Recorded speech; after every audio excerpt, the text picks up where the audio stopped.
going on, everybody? Hoopy 186, Traditionalist 101, and this is the Overrated Podcast, episode 129. What's going on, man? Seems like looks like progress is continuing being made. I mean, we didn't really start officially on time, but I mean, it's better than 8 o'clock. It's better than 7:30. It's better than 9 o'clock. So, but yeah, progress is being made, and Well, thank God for daylight saving time. Thank God. why? Because it should be like this all the time. It's 7 o'clock and it's still light out. Is it still light out? Mm-hmm. I don't think so, but okay. Where are you at? Are you sure it's still light out? Hold on. Yeah. Oh, hang on, let me see. All right, go ahead, keep talking. Anyway, while he go check on the weather, how y'all doing this? How y'all doing this evening? Thought it was great. It was a fun weekend. There's definitely some stuff I wish I was able to do. Had 3 days off, and I still couldn't do everything I needed to do. But as far as hanging out with the boys, we got to do that. Got some game going. Like that, we did pretty well. In fact, there's a new trailer for Akuma that just came out like an hour ago. Show it, please. Yeah, let me get to it. Let me set that up. But in the meantime, how was the rest of your weekend? I mean, we pretty much did the exact same thing. Yeah, we did the game night, which was a good night. And what I will add to that is, you see, it was funny because I forgot to do what I told you so when we was at the game night. Soul and Big James was asking where everybody else was at. Well, we know the situation, with Yoshi and Randy. I mean, that dude, he's I guess he told me that he's just sick and tired of getting beat up in all the games. But frankly, Soul and Big James was saying, oh, we need to have more people. Something that you, Randy, and Mr. B was always completely against when it would come to inviting people, especially when it comes to fight nights. You hated the fact that I invite multiple people. But when it comes to game night, I'm gonna try to see if I can invite more. I'm gonna try to see if I can invite more people, because when more people come in, obviously the prices are cheaper when we order food. Prices will be cheaper if we do another UFC event. So yeah, I'm gonna be doing that and no longer listening to your advice about inviting people. Well, what is it that you're showing? Wait. Why would I be upset with you inviting people to an event that I have nothing to do with? So if it's something that you have something to do with, then you have a problem with it. But if you have nothing to do with it, it's perfectly fine. That's what you're saying. No shit, Steve. No shit, man. It's just logic. Okay. Why would I be upset? Hold on. Let me having a whole bunch of people. I didn't even know you were showing the trailer. Rewind it. It's right there. Rewind. I didn't see it. Regardless of that, why would I have a problem with having a whole bunch of people go to someone else's house? How does that make any sense? I don't know. You tell me. No, because I don't have a problem with it. Because it's not my house. It's not my event. Okay.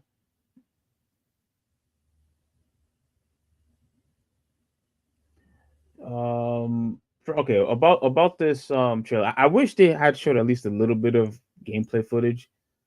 I want to, they did the same thing with actually they did the same thing with all the characters. They showed a teaser trailer, and then a couple weeks later they'll show a gameplay trailer. But this is it looks like that's the outfit that he's going to have on. It looks like. Yeah. and That that that stage looks is probably going to be his stage. yeah, his own personal training facility. Yeah. Yeah, that looks cool. And even even in the comics, when you would read, upon Akuma's background, he's always in some type of wilderness or in some type of mountain or volcano. Like he's always in some isolated place. So this just fits perfectly. That fits perfectly. So if it's going to be somewhere around there, then yeah, that looks high. That looks high. Have you All right. always been a Akuma user? Not really, no. Not really. Like outside of Ken and Ryu, I don't really use the other Shotos. Like Dan, I like using Dan because he's And Sean, unique. Oh yeah, I like using Sean, but he's not one of my favorite that characters. throws your thing out the water. That throws everything out the water. I mean, I don't mind using Sean, but the other Shotos I don't really use them all that much. Even though I don't hate using them. Okay, so you weren't really into Akuma, Gurken, No, Sakura. I like using Guken. I like using him, but no, but if I had to pick, I'd rather pick Ken or Ryu. Okay, what did you, if you don't mind, what did you have against the other Shotos? No, nothing really. Just like Akuma. Ironically enough, Akuma is the one that I like using the least, and I really don't know why. I don't know. Something about his playstyle compared to the other two that I just don't really like. I've never been a fan of, which is weird. It just never been my. It is weird. Their moves are virtually the same. Yeah, but it's just the way that it's just the play style. I'm just more comfortable with Ken and Ryu than using Akuma. Well, if that's the case, then I guess this you don't I don't think you really much care about Akuma arriving into the game then, because you're No, not really. I mean I'm happy that you have more characters in the game, so that's good. Mhm. So I don't know, Okay. but yeah, but all right. So moving on, like you said, we did have a game night. It was also a kind of like a UFC thing that we watched too. Before we go to that, let's cover boxing first, right? Oh, before you continue, there is one thing I wanted to address, real quick. That Wait. Let me if you're gonna do the Tyson Paul thing. no, Oh, okay. Go ahead. yeah, yeah, about the game night. Now, I was thinking about making a separate video, for this, but I was taking a look once again at the tier list that me and Soul was debating about. Mm. Now, I didn't really get a full answer from you of which you think which tier list was more accurate. But Oh, I was Steve, I don't care. I don't care. oh you don't care about tier lists. Not really, no. Wow, wow, wow, wow, wow, wow, wow. Not really. I would think because it's Street Fighter, one of your favorite. Like if it was a fighting game like Mortal Kombat, Guilty Gear, Dragon Ball Z, I could understand. But I mean, you're one of your favorite franchises of all time. You don't care about who's a strong character, who's a weak character. Like that's a huge No. surprise on coming from you. And the reason why it baffles me that you feel that way is because I think it's important for us gamers who likes to compete should know the in and outs in a particular character, because look, because I'm telling you right now, if I never cared about that, I would have never known how bad of a matchup Zangief is with all the other characters. You know what I'm saying? Like I would have never known the importance of other characters, like for example, JP, perfect example. You know what I'm saying? How he's pretty much a threat, whether if he's near their opponent or if it's on full screen. He's pretty much like the best character in the game. And me and Soul had a huge debate with that back in CEO. I kept trying to tell him over and over, like, bro, JP is not someone to mess with. and then he finally eventually agrees with me. But then, me and him have a slight disagreement with Chun-Li. But I think the reason why these tier lists, truly matter, because if everybody had the same attitude as you, of not caring or whatever, then there's really how will we know what character needs to have, that needs to boost, that needs to be nerfed? Like there'll be pretty much no improvements. I think stuff like this is actually good for the community overall. Whether if you care about it or not. No, I didn't say it shouldn't exist. It's just I personally don't care about it because I pick characters that I like using. Like I'm not gonna let a tier list determine what character I use. Okay. So, like for example, Tekken 5, right? Because that's the game that I felt like I cared the most about as far as like who is the strongest or whatever. Because I bought a strategy guide for it. I remember, yeah. And I like from my knowledge, it was Steve, Paul, and Nina were the strongest characters in the game, right? Just based on what I can tell, right? Because every other character outside of those three were bad matchups for them. The bad matchups were them. Yeah. Right. But my favorite character, my two favorite characters to use in the game were Fang and Jin. Now I don't know what tiers they were in. But I didn't let the matchups deter me from picking those characters. Like again, at the end of the day, if you're good with a character, you're good with a character. If the levels are the same, then yeah, it might be an issue. But like for me, like tier lists and stuff like that, that's for the developers and the pro players to decide. And I'm not either. I'm not either. So I'm not going to worry about something that I have no control over. No, that's a very interesting take. So you still care about the tier list on Tekken, just not Street Fighter? No. I don't care, period. But I'm not saying that it's not important. It just to me, it's not something that I care about because it makes no difference to me. I think it when it comes to tier lists in general, you don't want to have one character be better than everybody else. You know what I mean? You don't want to have like, I know in Capcom versus SNK 2, there was a team that you could put together. I forgot what the team was, but there's a team that you could put together that's practically unbeatable. That's not fun. I think it was Sagat, Sakura, and no. I'm talking about. Oh no, my bad. I think I meant Marvel. Oh, Marvel 2.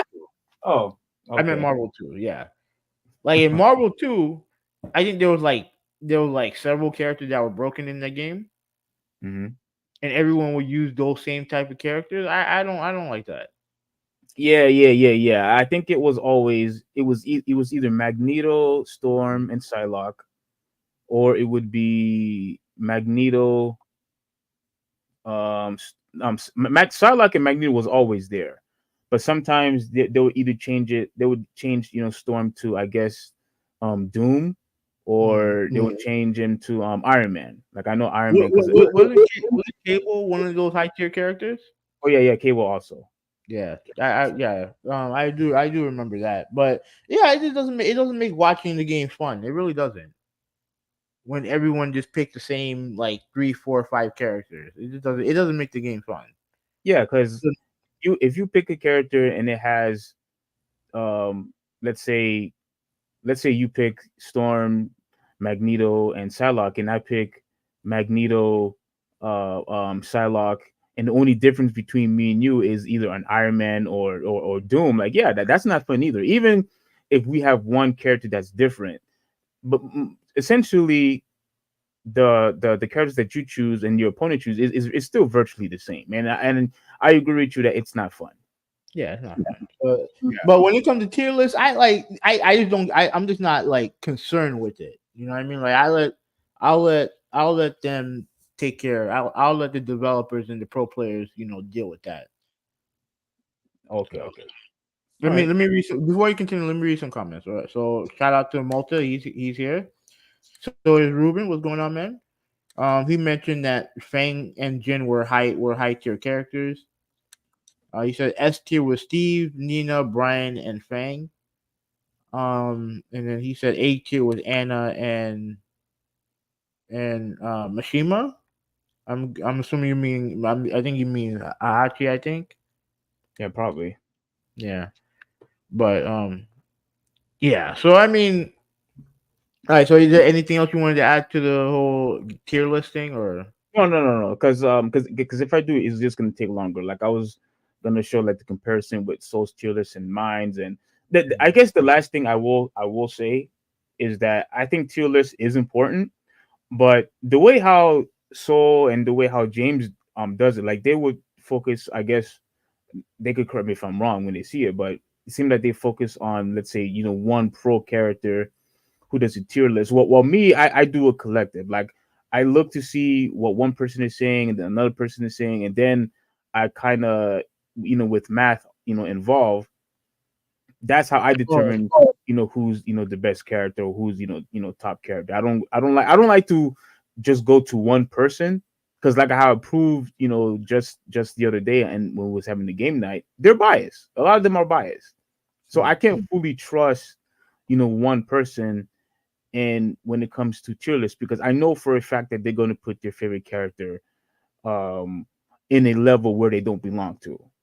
And which I could understand because you have a connection with the character, you like the character, or whether it's the character model, the way his move set or her move set is, I get it. But if I'm gonna have to rely on one person tier list, like it has to be 100% accurate with no bias whatsoever. But that's all I have to say. That's gonna be something for another day.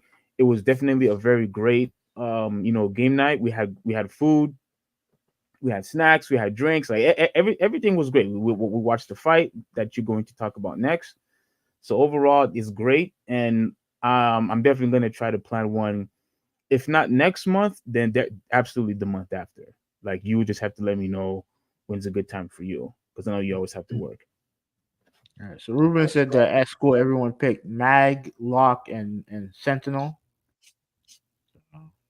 Oh, so yeah, Uh, I completely forgot about Sentinel's another one. Yes, Sentinel he was said what another was one. weird was Cyclops was S tier and nobody plays with him, especially at school. But I saw crazy fights with him. I never really saw Cyclops that much in tournaments. The reason why people picked Sentinel a lot was because his just his basic combos caused a lot of damage. It wasn't the fact that he had all these infinites like a Magneto or Iron Man would have. It was just that his move set, it was just so powerful. Like his just basic moves would just cause so much damage, and that's why people had picked Sentinel. Well, he was powerful too, so yeah, he's another one also. Okay, so before we get to UFC, let's talk some boxing news first. Now, I'm not going to show too much of this because I don't want to get copyrighted, but here it is right here. Props to Anthony Joshua. This is him knocking down Francis Ngannou three Hmm. times, and the last time knocking him out, right? And then this is the last one. Yeah. The So yeah, he knocked him the F out. Let me see the first one because I saw the second one, but I didn't really get to see the first one that much.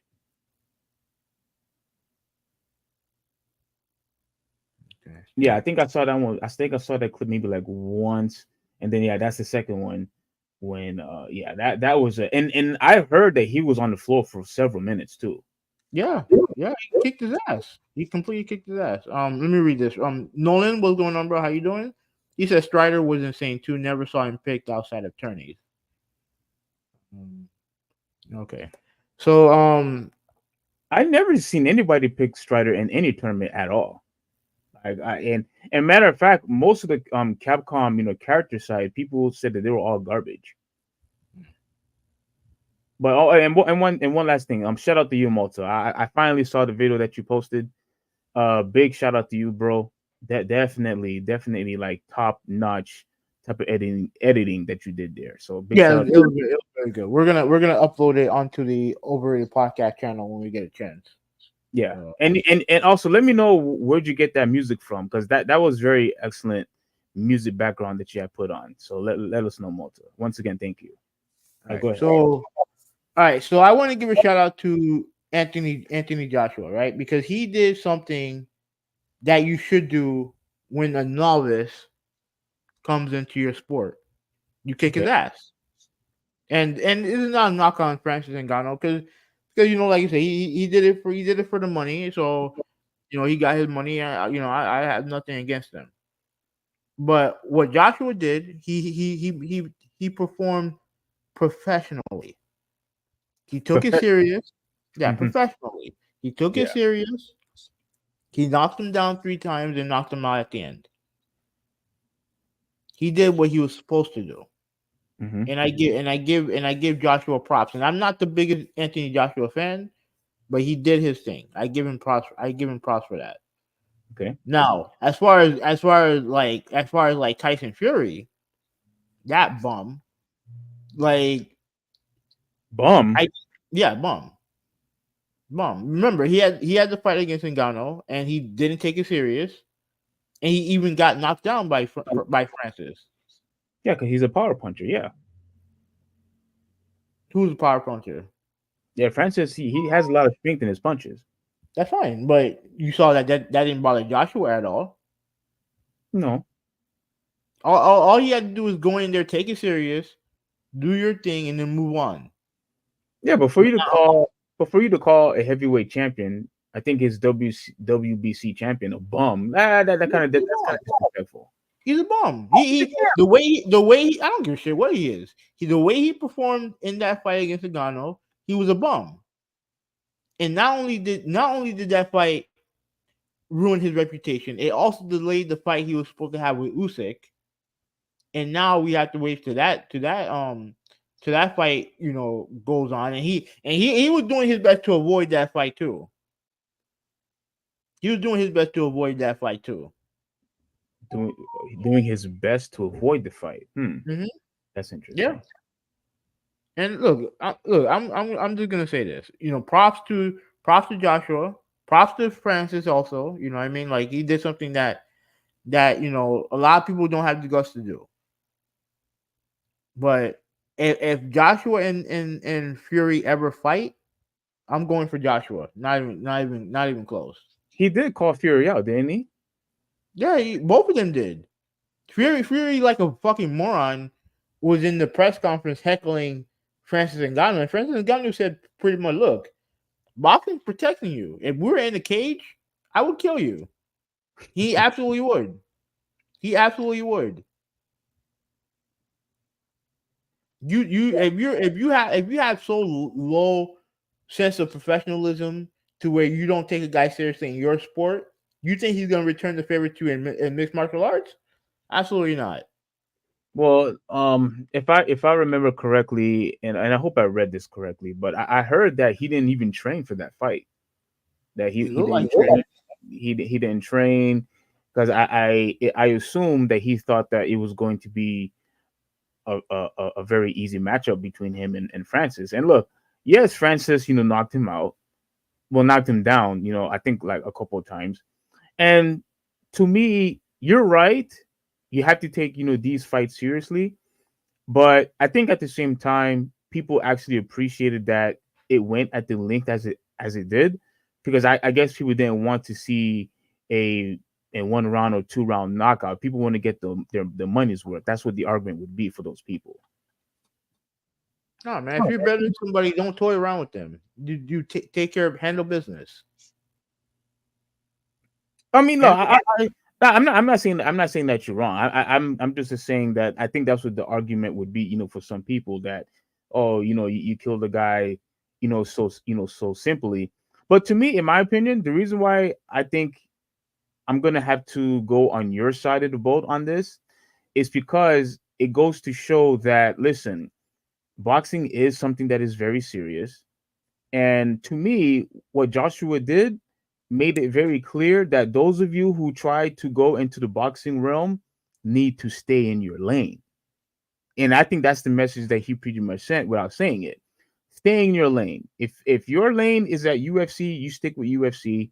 If your lane is at boxing, you stick to boxing. You stick to boxing. Like, there really shouldn't be, a huge crossover, between the two leagues. Like, it just doesn't really make any sense. And mind you, Dana White even wasn't happy about it either. He actually had a couple of things to say, about that. Of course, he's not happy about it because he didn't make money off of it. That's why. I don't take anything that fucking guy says seriously. I don't think it was the money. No, it was the money. 100% was the money because he's the same guy who was entertaining show the same type of fights. First of all, he co-promoted McGregor and Mayweather. Mm-hmm. And we knew that was a farce. and he was trying to get the whole Elon Musk versus Zuckerberg thing going. He wanted to promote it. So I don't want to hear jack shit about staying in your lane and all the other shit from him. Fuck Dana White. Okay. I based on the article I read, he it seemed like he was just not happy of what happened, with Francis, because it seems to me it made his sport, the UFC, look bad. It made them look bad because Francis, who obviously was formerly a UFC fighter, got destroyed. He's so full. What happened? He's so full of shit. He don't give a flying. The only reason why he's saying this is because Francis decided to make more money losing than he was going to UFC. Mm-hmm. You know what I'm saying? Yeah. But okay, let me read a couple comments. Ruben, he said that the problem with Fury is that he needs a challenger like Wilder to activate him. He isn't a natural disciplined fighter when it comes to technique or counter punching. Well, actually, that's actually kind of the opposite. The only thing when it comes to discipline is when it comes to, working out his weight, keeping his weight down, staying off the booger sugar, and Wait, who are you talking about? You talking about Fury? Yeah. Yeah. He has a history of taking he has a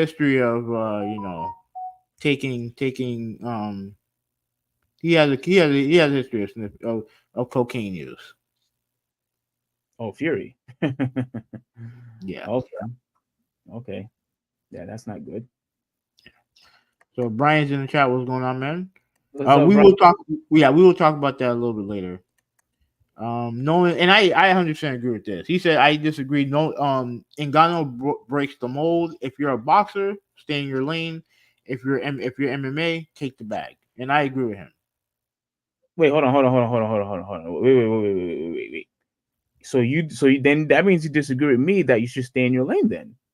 When it comes to MMA, like in theory, I agree with you. But when it comes to the money, I would never be against someone getting the money.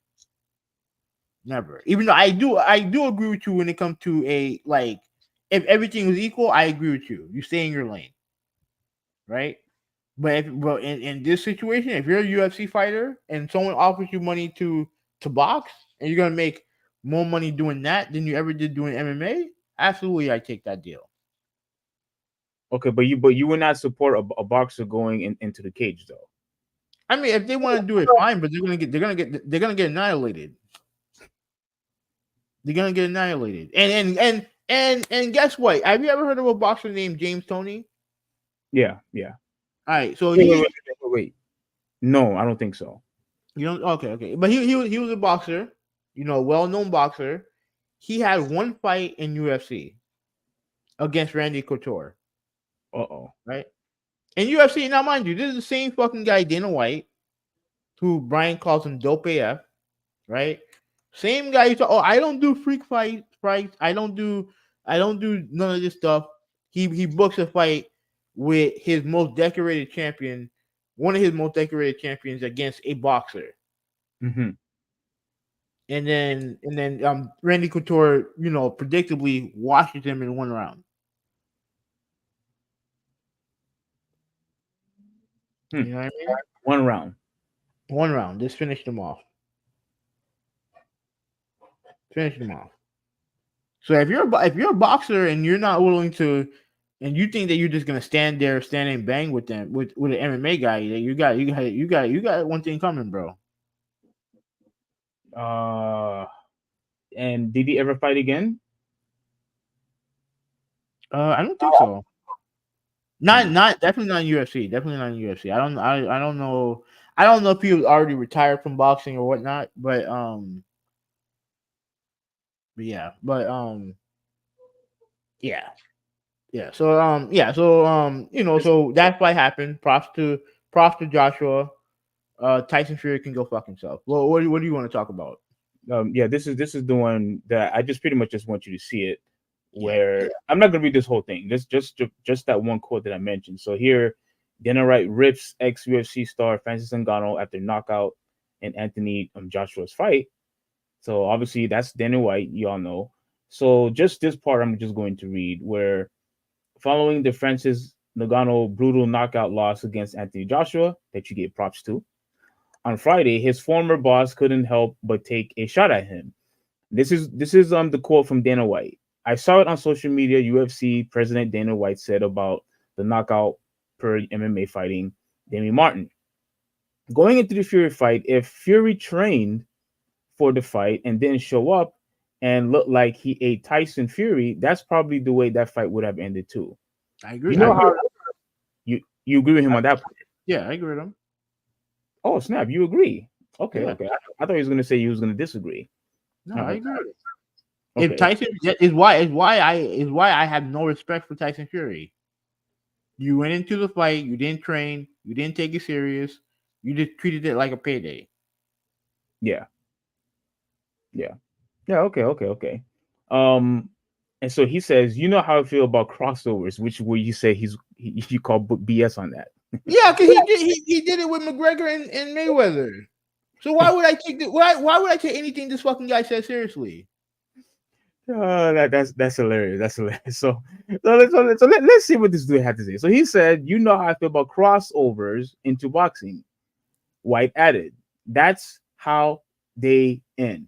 Just like that. So he's pretty much saying that, oh, I don't support crossovers, that you guys should stay in your lane, which is what I said just a few moments ago, because you don't want your UFC fighters to end up like what happened to Francis Ngannou.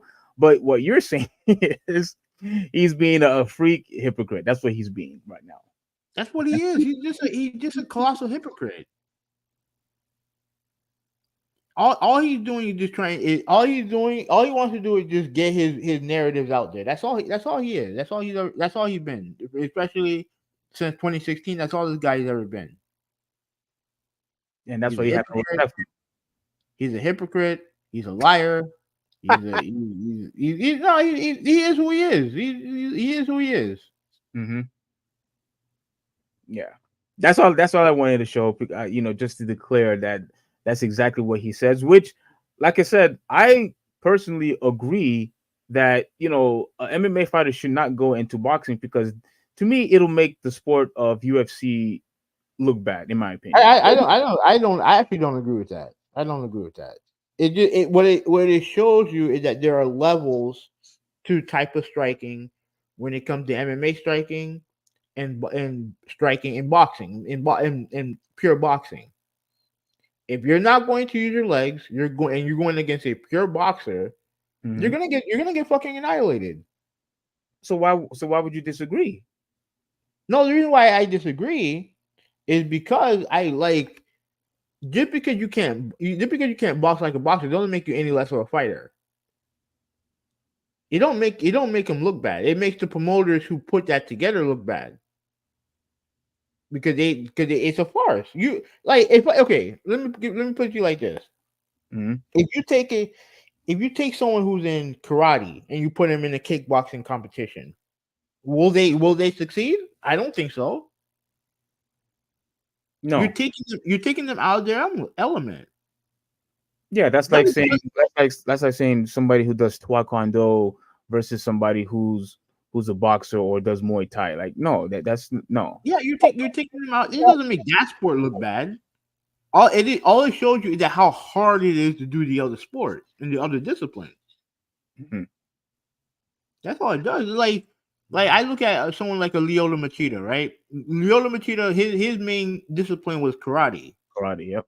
Yeah, but here's the thing: he also had to learn how to grapple. He also had to learn jujitsu. He had to learn all the other stuff so that his discipline would shine through, and it did for a long time. For a while, yeah. Yeah, for a while it shined through.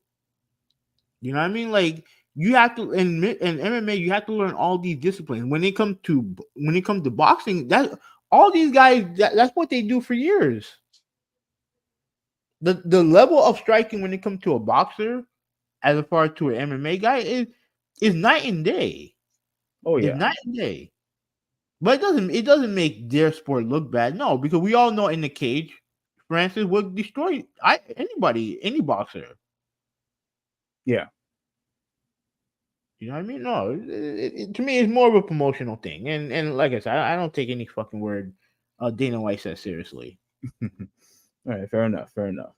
Yeah. So let me see. I mean, there are some comments here. You can get You want to talk about Tyson Fury? Because I know Brian has some comments about Fury and Fury and not Fury Fury. Paul and Tyson. Paul, Yeah. yeah, Paul and Tyson. So let me read the comments. Yeah. Go ahead. Brian said that Tyson should destroy Paul. Shit, I wouldn't want to fight Tyson at 78, let alone now. You said that Hubi won't let you win, Steve. Hubi, name a boxer who would dominate McGregor in an MMA cage match. I never said that. No one would. There's no boxer alive. That's what I'm trying to say. You can't just go to someone else's discipline and do well unless you train. And even if you train, it more than likely not going to be enough. Especially if the guy, especially if he takes it seriously. If he takes it seriously, you have no shot in hell. You have no shot in hell. Yeah, and like what Joshua did, that was a prime example of that. He didn't just lollygag and just playing around. Like that is something that you should expect to see at all times when you're facing a UFC fighter, because like you said, they didn't have the proper training. You're not going to be able to grapple. You're not going to be able to kick him. You're not going to be able to do anything except just basic striking. And the fact that you're taking everything else away, you are clearly in a disadvantage. Clearly a disadvantage. And to me, that's you pretty much handicapped. Like there's really nothing else which is why I don't think going head to head, with a boxer, makes yeah, he got a good payday. Mhm. That's fine. But what future is he going to have now? Now that he has 2 losses in the boxing arena, like there's no future for him. I mean, if I'm Francis, I would go back. I will go back to MMA.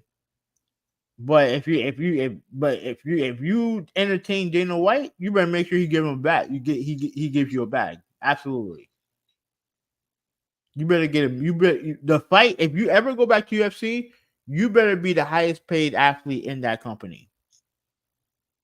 To do Jones versus Ngannou. Both guys deserve it. Oh, Both guys deserve it. agreed. Make that nigga pay for your services. Don't go for chump change. Absolutely not. Don't go for chump change. Agreed. Ruben said there's no advantage to entering an octagon for a ring unless the ring is WWE. True. McGregor, there are few names currently not in his prime, but currently. All right. So Brian said that White's not a hypocrite. The guy is a showman. He wants his narrative. If you say one thing and then you renege on it, that makes you a hypocrite.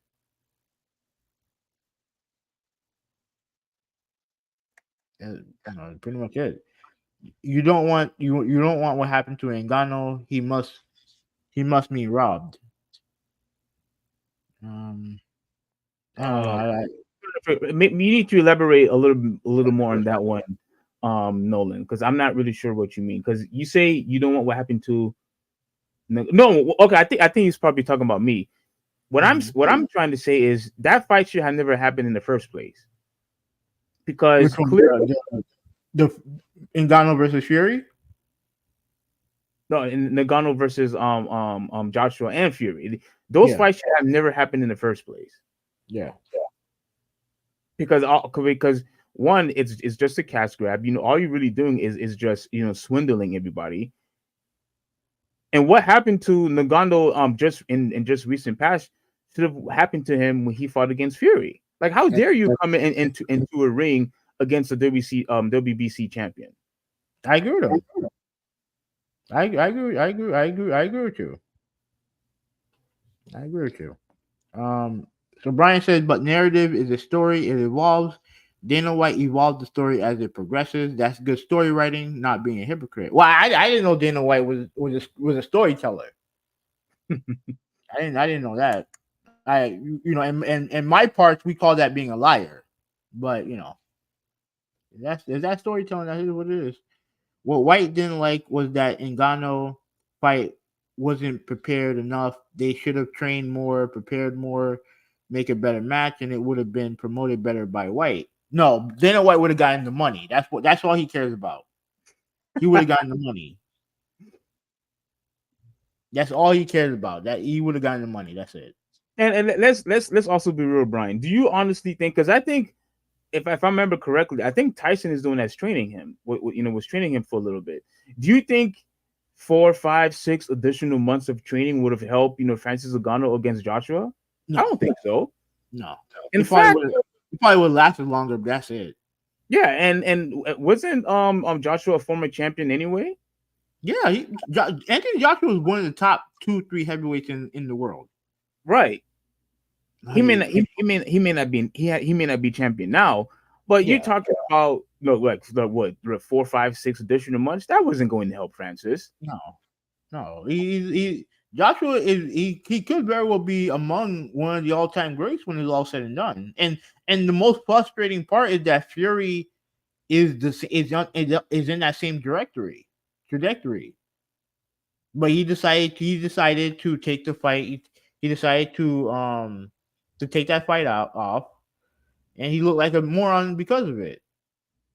All right, so Multa said the reason Jake Paul wants to fight Tyson is because the Andrew Tate fight isn't happening. Is it who Multa who was supposed to be fighting? Is it Paul versus Tate or Tyson versus Tate? Let me know. Because let me tell you right. Let me tell you right now.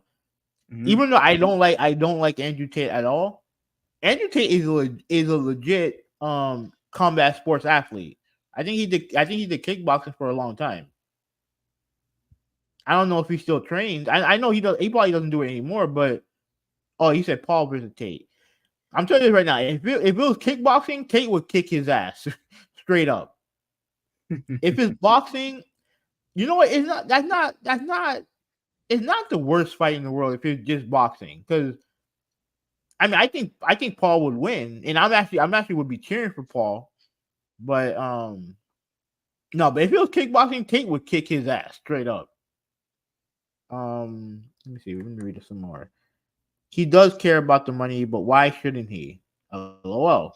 Here the problem. The problem, Brian, is because I don't want to hear this guy talk all this shit about guys making more money, making a better life for themselves, and shitting on them for it, while you actively try to do the same shit with other fighters, entertain the same shit with other fighters.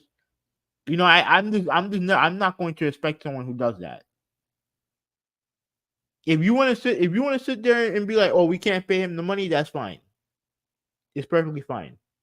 But you sitting there saying, oh, who wants to see him box and all the other shit, and then you're entertaining a fight between the founder of X and the founder of Facebook. No, I don't want to fucking hear nothing from you, bro.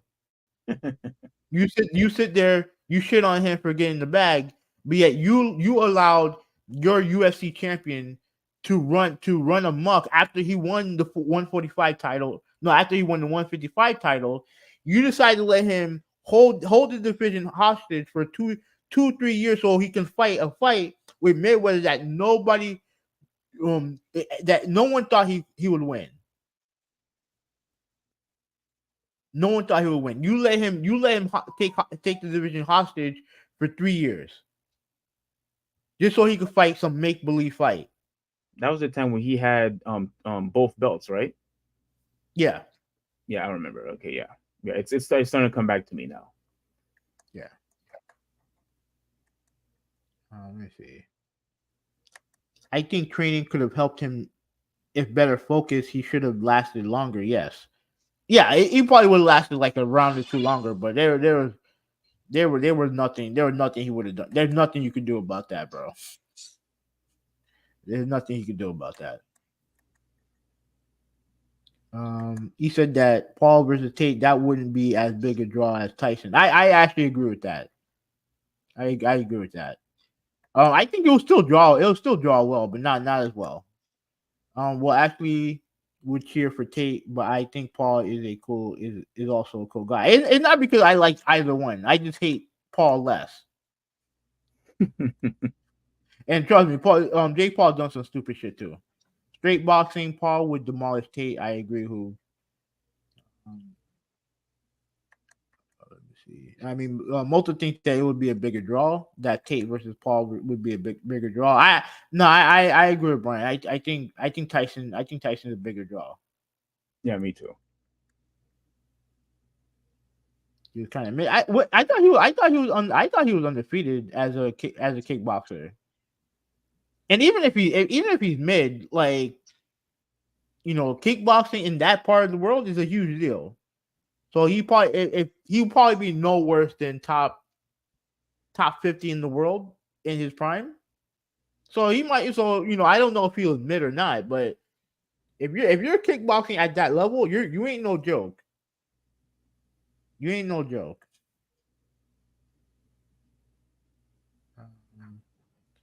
Wait, why do you guys hate? Oh, okay, so Moto said, "Why do you hate those guys who be more so Paul?" Me personally, I don't like people. I don't like people who. I think Paul was the one who had that Japanese video where he was in the forest, and in the forest where people unfortunately in that part of the world, they commit suicide in that part of the world, and he kind of made light of it. I just don't like. I don't like arrogant, awful people, and I'm not saying he's that now.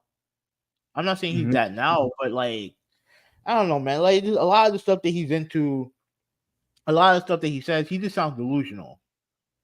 And maybe in that sport you have to be, but I don't hate Paul as much as Tate. Like Tate, I don't want to get into it with Tate, but I'm not a fan of him. So yeah, I know. You don't like that dude at all. Yeah, I'll just leave it there. All right, so let's talk about this real quick. So you had a major problem. I know Rudolphy. Shout out to Rudolphy. He showed this, and you were not happy about this. Yeah. What's going on? So as you all can see, this fight right here, Paul versus Tyson. So this was announced, and it's going to be on July 20th. I think you can see it here. Can you guys see this? Oh crap! Hang on. Yeah. So it's going to be announced July 20th, and it's also going to be on Netflix. So for those of you who have Netflix right now, you don't have to pay for the pay-per-view. You could I don't know how Netflix is going to make money out of this. I'm assuming they're probably betting on people like me who don't have Netflix to subscribe to their service just so we could watch the fight. Hopefully we would keep it. I mean, that's the only thing I could think of. Yeah. So they signed a massive deal with WWE. I don't know if we talked about it here, but a couple months ago, where they're paying upwards to $1 billion for 10 years. To have Raw. $1 billion, you said? Mm-hmm. Gee, to have not only do they have Raw air every Monday live on Netflix, but also they'll have the library as well, the WWE library. Oh, so you could watch even all the old classic matches too. Mm-hmm. Yeah. Oh man, that's a good service. Okay, I would definitely sign up for that. I Yeah. would absolutely sign up for that. Okay, so the first thing I want to say when it comes to this is that all right. So number one, I don't know if I noticed 100%, but I don't think this fight is going to be. I don't think this fight is going to be sanctioned. I don't think so because first off, it is an exhibition match, and Well, and it depends on where's it taking place at. the article should say it. Let's see. Come on, stop. Um, Okay. it's in Give, Texas. give me. Oh yeah, it is in Texas. Okay. All right. Oh, give me one second. Hold on. Let me take care of something real quick. Go ahead. Continue. All right, I'll just read it until you get back then. So Tyson Tyson might be old for a boxer, but times has eroded his star power one bit.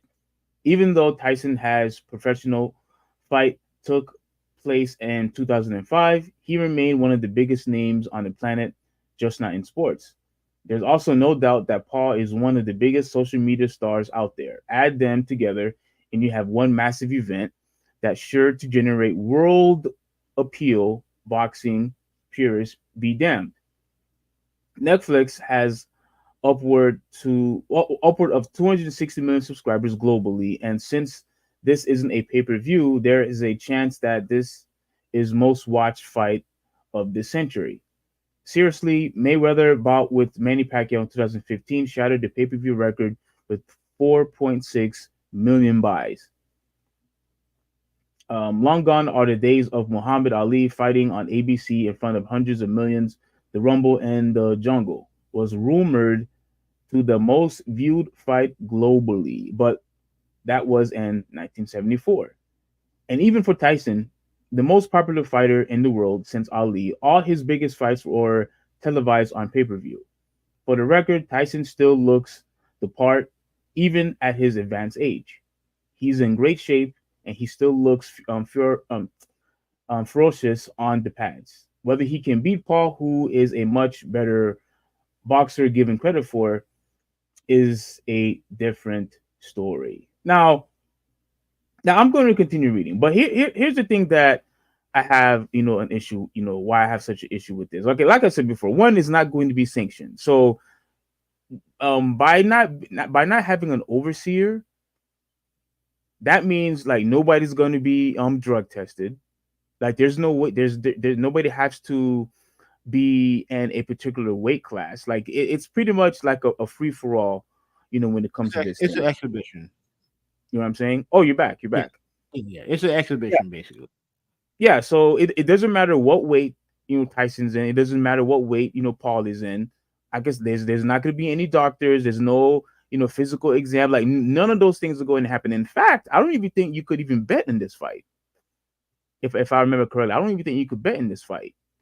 And so like there's a lot of things that goes down as being an overseer. So I'm not going to take this fight seriously. You have a guy named Jake who's like what 9-1, and who has beaten guys like Nate Diaz. He's beaten guys like Tyson Wood. I think he beat Tyson Woodley twice, and he beat a guy named Anderson Silva. All guys who are out of their primes, by the way. He fought those guys. And mind you, the reason, another thing, I think this is just a disrespect for Mike Tyson, because when Jake actually fought a real fighter, I think his name was something Fury, and not Tommy Fury. Tyson Fury. Not Tyson Fury, Tommy Fury, yeah, who's really not that good. I think the guy only had like 9 or 10 fights, overall. Now he fought a bunch of nobodies, and guess what? A nobody in boxing beat Jake Paul. He lost against that dude. Now, again, I'm not trying to throw shade at Tommy Fury. I'm not. But the guy, he's like in the low tier ranking when it comes to boxing. And he lost against that dude.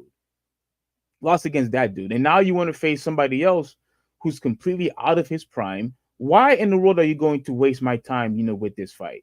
I can understand that Tyson is still a big name. And I understand that Paul is also a big name when it comes to social media and things like that. But this is, once again, more proof of why I believe boxing in general is going into a completely different direction. Like I said before to you, Huvi, and I think you agree with me, this is another indication, another reason why I think boxing is a joke. It's a joke. Fights that we truly want to see, we don't get to see. And then fights that we don't ask for, you want to put that on display for us to watch and for us to pay for it. I don't understand how this is good for the sport of boxing in general. It's not. If all you're going to be promoting is celebrity fights and fights that's not sanctioned, pretty much what you're saying is we're not going to take this fight seriously, but yet you still want us to take it as if it's a real boxing match, and it's not. It's not. You wasting so much time on these joke fights. That's what I'm going to be calling it, joke fights, and fights that, like you mentioned, that we truly want to see. We don't get to see them. We already had to deal with that with with Manny Pacquiao and Floyd Mayweather. We had to deal with that for years, and now you're doing the same thing with Usyk and Fury. Like who else? The only legitimate fighter that's in boxing right now that's a huge attention draw is, in my opinion, is Canelo Alvarez, and that's it. That's all you have. And he just canceled his fight. He just canceled his fight. So out of all the guys that you have, this is the best that you could do. Like this is the fight that you're offering us. Out of all the guys that you do have, that you could put in promotion for us to watch. Another guy's a real. I mean, Tyson obviously, like we all know about Tyson, but Paul's not a real fighter. He's not a real boxer. Well, that's I mean, he's trying, but he's not a real boxer. But this is not. Guess what? He lost. He actually lost to a real boxer, a boxer who's not even that good. Yeah. You know. Yeah. So what are we doing here? Like it seems like, are you supporting this fight? I mean, sure, it's on Netflix. So I might as well watch it. If it was anywhere else, I wouldn't watch it. If it was on something where I had to pay to get it, then absolutely not. No. But since it's on Netflix and I have Netflix, I'll watch it. I mean, to me, if Tyson wins this fight, okay, so what? If he loses this fight, no. If Tyson wins this fight, then it's going to be a massive deal. I don't think so. No, yeah, it is. And Jake Paul ain't never gonna hear the end of it. Why would it be a big deal if Tyson wins this fight? Like who cares? Like we expect Tyson to beat a guy like Paul, even with the age difference. We expect Tyson to beat Paul. He's damn near what? How old is Tyson? He's damn near 60 years old. I think it's 57 or 58. 57, 58? Like, no, a 58-year-old shouldn't be beating a guy in his athletic prime. At least he has some boxing experience. Like, he shouldn't be able to beat him. A boxing experience fighting a bunch of nobodies. Yeah, sure. Yeah, fine, but he trains in it. And ultimately you're fighting a guy who's a couple years away from social security. You should be able to beat him. So you expect Paul to beat Tyson on this? I mean, it's not because I want to see it happen, but yeah. But I mean, Tyson. I mean, look, Jake Paul. He's younger. So he should win. Have you seen Tyson's training lately? Yes, yeah, dude. Look. They in the article that you just read, they talked about Evander Holyfield and Vitor Belfort, right? And Evander Holyfield is older, but he looked like he was in great shape. He did the bags, he did all that stuff. When he got to the ring, you know what happened? He fought like a guy who was 60 years old. Yeah, he got destroyed. Yeah, and mind you, by a guy who has, I guarantee you, Jake Paul has more boxing experience than Vitor Belfort. Well, but Vitor Belfort is an MMA fighter though. Right, but he's not a boxer. We've already established this. If you're an MMA guy going into boxing, you're gonna get your ass kicked. That's what Jake Paul was doing. He was fighting like old out of their prime MMA guys in boxing. So why should why should we take someone like him seriously if he's intentionally fighting people who are out of their primes? It's all about making money. That's it, man. It's all about making money. In making fights that are quote intriguing. So you're in favor of this. So I think it looks like it sounds like you're in favor. You are in favor of this, which is surprised me because you didn't support any of all the other fights from before. I'm not saying I'm in favor of it. Like I'm just saying that it's just what it is with Jake Paul. And if Tyson's gonna take the money, then what can I do about it? What can I say about it? So do you think this wouldn't make Mike Tyson look bad or No, the person who had the most to lose is Jake Paul by a lot. Wow. If Tyson loses, then okay, he's almost 60 years old. Like he should be losing. You know what I mean? And if Tyson wins, he's gonna have one more spotlight. And look, Tyson is beloved. I'm sure there's people who don't like him, but he's well beloved in pop culture. You know what I'm saying? Like, and so if he wins, then people are gonna celebrate him. People are gonna celebrate him. And Jake Paul's the only one who has everything to lose if he loses this fight. Wow. Okay. Well, I mean, because it's easy access for me to watch, then I'll watch. All right. So it says it right here. I'm gonna just read this one part right here. Everyone involved will surely make a lot of money, and there's little doubt this will be one of the most watched boxing matches ever. But no one really wants to see nearly a 60-year-old Mike Tyson get beaten up by Jake Paul. This is exactly what I'm talking about. You have a guy who's really not that good because when he actually fought an actual boxer, he lost that fight. Now, granted, it was a split decision, but nevertheless, he fought someone who was an actual fighter and lost.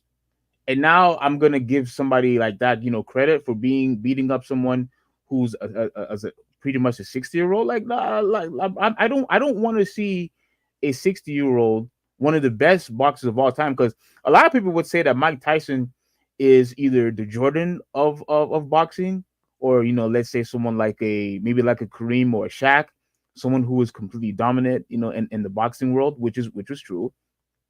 I don't want to see somebody, in that stature, losing against, some nobody. And I respectfully, I don't mean a nobody like, oh, he's irrelevant. I just mean a nobody as he's not a true legit boxer when it comes to the boxing realm. He's not. That's why he's facing a guys who don't box. And matter of fact, I think did he also fight not just Nate Diaz? Did he also fight Nate Robinson, if I remember correctly? Yeah, I believe that was him. Yeah. Yeah, look at all the people that he's been fighting in recent past. Like come on, Hoovy. Like you cannot expect me to take something like this seriously. No, I don't expect you to take it seriously. Yeah, so I mean, look, if will I watch it? I don't think so, because I don't want to see Mike Tyson get beat. I don't. Not against someone like Jake Paul. No, I don't want to see that. I don't. I have so much respect, for Tyson. There was rumors that the reason why he's participating in this fight is because for money reasons. I don't know how accurate that is. No, it is accurate. Like, you don't take this fight unless you want to get paid. No. I heard that he doesn't have money, and that's why he's doing it. Yeah. I don't know, but listen, he's doing this for the money. It is what it is. And I wish him luck. I seriously hope he doesn't get hurt. We're talking about someone who's 60 years old, not 40. We're not talking about 40. We're not talking about early 50s. We're talking about 60. You know what I'm saying? Like, we're talking about 60. And I truly hope that he doesn't get any type of mental damage in this fight. You're completely way out of your prime when it comes to this. I know you look good. You look like, it looks like you're healthy. It looks like you're not eating medication and things like that, which is great. I want to be in the shape that he's in when I turn 60. But I honestly don't believe he should be going against someone who is who's in his 20s while you're practically in your 60s. And I'm worried that he's going to hurt himself when this fight actually occurs. And that's what I don't want. And not a big name like Tyson. So that was my 2 cents. That's how I felt about the whole entire thing. But it seems like you're in support of it, and No, I guess I'll watch it. I'll watch it definitely. I'll okay. watch it. Definitely. Yeah, I'm not I losing mean my. that's fine. But and mind you, I think you're right. I don't think Ryan Garcia is going to be fighting either. Based on how that dude looks, I don't think he's going to be fighting. So once again, you have all these fighters who are canceling fights, Canelo canceling fights, and this is what you have to offer us now. So I mean, it is what it is, man. Yeah. Brian's not a fan of the Paul brother. He said they can both suck it. Hmm? Oh, go ahead. Yeah. He said that they can both suck it. YouTube pranksters are garbage people, and I 100% agree with him on. I 100% agree with him on. There is a subsection of these loser dipshits on YouTube who they go around like messing with people for no reason. Like it's one thing if it's like playful or whatever, that's one thing. But when you're like walking around trying to bait people into fights and stuff like that, no, you're an awful person. And you're trying to humiliate people, you're an awful person. The So four the humiliate. force Well, what do you mean humiliate? What do they do when it comes to that? pretty much just trying to humiliate them. They're trying to bait them. They're just trying to humiliate people for content, Hmm. for clicks, and I don't respect those type of people. Oh, okay, you don't respect those type of pranksters. Okay. No, Okay. no. The forced suicide thing was a messed up stunt that cost him followers and should have. He sucks. Yeah, that's what I was referring to. The forced suicide thing. What happened? If you don't, what happened? Brian, can you elaborate more on that, or do you know what happened with that movie? I heard of it, but I'm not watching the video. I'm not watching the video. So there are videos that explain the situation. Mm-hmm. So I would watch those if I watch those if you're interested. All right, but I guess Brian, you could if you don't Yeah. mind, let me know in the chat like what happened with that. That sounds something real serious. But in the meantime, go ahead. Okay. So somber news. Let's honor the memory of Akira Toriyama. For those of you who don't know, he is the creator of Dragon Ball and Dragon Ball Z. Yes. Been around for a long time. Passed away. He actually passed away on March 1st. So he passed away a couple of days before everyone found out. Let me see. He obviously outside of Dragon Ball, he was also hold on a second. Oh, he also did character designs for Dragon Quest and Chrono Trigger and Blue Dragon. So this guy is a pioneer in manga and anime, and it's unfortunate that he passed away. I don't know what did he pass away from, but we might as well honor his legacy right here. So do you remember the first time you ever saw Dragon Ball? Actually the first I actually watched Dragon Ball Z before I watched Dragon Ball. Yeah, I was the same way. Yeah. I didn't know anything about Dragon Ball until I reached high school. Yeah, That's I was the same way. yeah. I didn't know Dragon Ball existed, and then when I started to watch a little bit of Dragon Ball, I was so used to Dragon Ball Z that it was kind of hard for me to adjust to Dragon Ball because I was just so used to their I was like overwhelmed with the power levels and all the crazy things that they were able to do, that you didn't really see. I mean, you saw some of it in Dragon Ball, but it wasn't as dramatic like it was in Dragon Ball Z or GT and whatnot. You know what I mean? Yeah. So it was kind of difficult for me, to adjust. I still didn't see all the episodes in Dragon Ball, but what what I appreciated so much about Dragon Ball was that, at least in my opinion, I felt like all the characters back then had so much more relevancy, and it was a lot more relatable, or at least cooler than they were in Dragon Ball Z and so forth. Well, Like characters like Tien and Yamcha, for example. Go yeah. ahead. So the original manga they created was called Dragon Boy, right? Which evolved into Dragon Ball a year later, and pretty much what like with me, I was the same way. I discovered Dragon Ball Z first before I went back and watched Dragon Ball, Hmm. and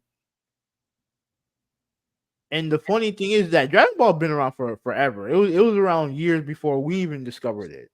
Yeah. So I remember watching some of the Japanese episodes, where obviously they had, I think some of the male characters were actually voiced by women.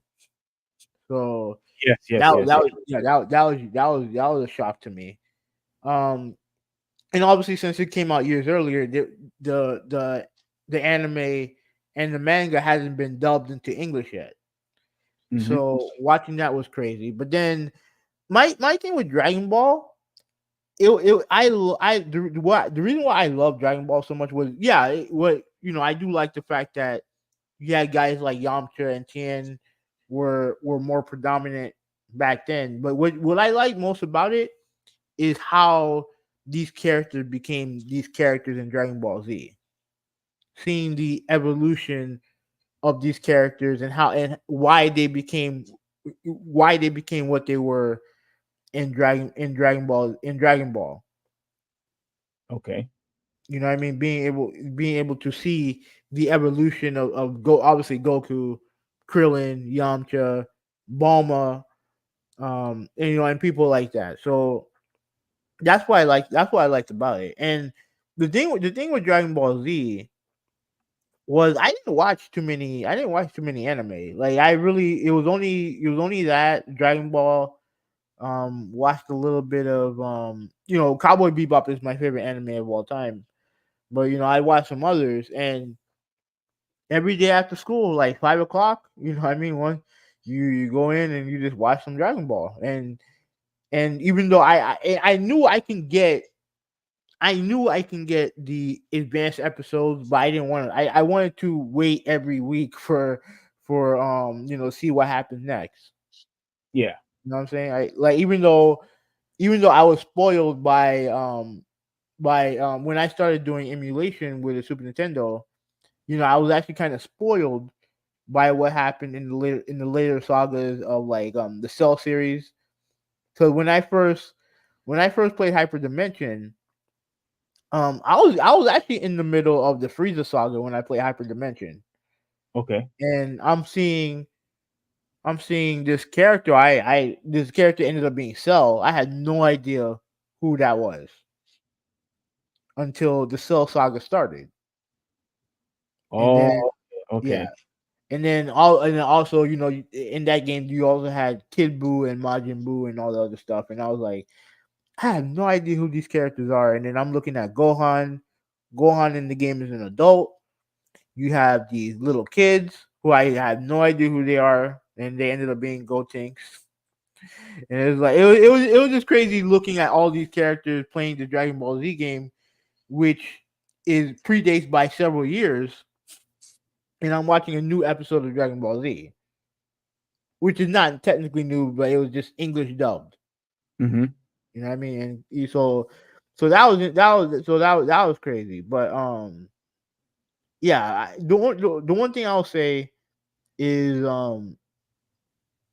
when there was one time when we were in high school, right? Like we were freshmen. I don't know where you were, but I was in Japanese class. September 11th, right? We were in Japanese class, and the towers, with the whole terrorist attack and the towers falling down and all the other stuff, right? And all day it was just news after news about what was going on, and rightfully so. Obviously, made sense, Yeah. right? But when I got home, bro, all I wanted to do is something else. I didn't want to watch the news. I know when I got home, my parents were watching the news. It was I was so tired of watching it. I know it was important, but I just wanted to watch anything else. Hmm. 5 o'clock hit, I turned on Cartoon Network and they had Dragon Ball Z. You know what I mean? I forgot what episode it was, but they had Dragon Ball Z and I was happy. Because I get to watch something that was normal. And look, I get it. The 9/11 stuff, that was a big deal. I get it. But when you're so inundated with it, you just want to watch something normal. Yeah. And Dragon Ball Z was normal for obviously for me and you and everything like that. So, you know, like I said, like he was a huge part of my childhood. Um and he'll be missed, but he hopefully he will never be forgotten. So I'll give the last word. Um, you mentioned other animes, and I really did enjoy Dragon Ball Z. Dragon Ball again, like I would love to watch all the episodes, but I haven't yet had the opportunity to watch every episode. But I did like the fact that it felt like in Dragon Ball, because they focus so much with Goku and Bulma too. Like you see Bulma a lot. It was very personal. I mean, in my opinion, like it was very personal to see how Goku was kind of like oblivious, to the culture, and how the world actually works, and how innocent he was. Um, it was to see him being raised by his grandfather who took him in. When you hear the old stories of how he grew up and things like that, and you mentioned all the other characters too, and I felt like the story was well written. It was definitely funny. Like Dragon Ball, that was the other thing I really liked about Dragon Ball. Dragon Ball. It to me, I felt like it was really, really funny Yeah. compared to all the other Dragon Ball sagas or whatever. Like compare all the other Dragon Balls, Yeah. Z or GT or even Super. But here's the Dragon thing. Ball was pretty funny. Go ahead. Him, like, and the funny thing is that him going from how things went in Dragon Ball and then going straight to Dragon Ball Z with how the series evolved. That was pretty crazy stuff. Pretty crazy stuff. Cause he didn't have to go in that direction. He could have kept it grounded to like Earth fighters and that's it. But then once he introduced even though he was going in that direction anyway, due to the origin story of Goku, but for him to go from there to what he did with Dragon Ball Z, especially with the Saiyan saga, the and then obviously Namek and the Cell series, I thought it was great stuff, man. I really thought it was great stuff. Which one was your favorite saga on Dragon Ball Z? Dragon Ball Z, I would probably say it was the Frieza saga. Oh, okay. Yeah, it was Frieza saga. Okay, okay, okay. I think mine was. I think the one that I liked the most was the Sand Saga with Mhm. Goku versus Vegeta. Yeah, yeah, Uh, that was great. That was epic. that one was, yes, was so epic, and to see the fighters, just trying to survive, Tien, and what happened with Yamcha, dude. I don't know. I don't know if I should say this on in this podcast, but I remember watching the episode for the first time where Yamcha, he's winning the fight. He does the elbow, and everyone thinking that he wins that he was going to win. And one of them, I forgot what they were called, those green little minions, whatever they were, Hmm. self-destructed, kills him. And bro, even it was so sad to watch to see him laying on the floor. Like, dude, I started, to shed a couple tears. Like, dude, I was so emotionally invested into that saga, bro. Like, I was seriously emotionally invested into it. and to see him, you know, get self-destruct like that, I just felt so bad. I'm like, wow, like this really impacted me a lot. And then to see TN, the one what happened when TN had died, that one actually frustrated me because I couldn't understand why he was killed, how he died, or and I know they explain it later on. He lost energy or whatever, and he was trying to get vengeance from Chaosu because Chaosu tried to self-destruct. He couldn't kill Nappa, and then I remember getting so upset because I'm like, dude, kill Nappa already, man. Like this guy will just not die. Like all these close calls. I just remember back in the day how I was just so into the fights, man. Like it was just definitely well done. And then to see Goku and Vegeta go at it, and then how Goku paralyzed Nappa. Whoa, my gosh! And when Vegeta betrayed him,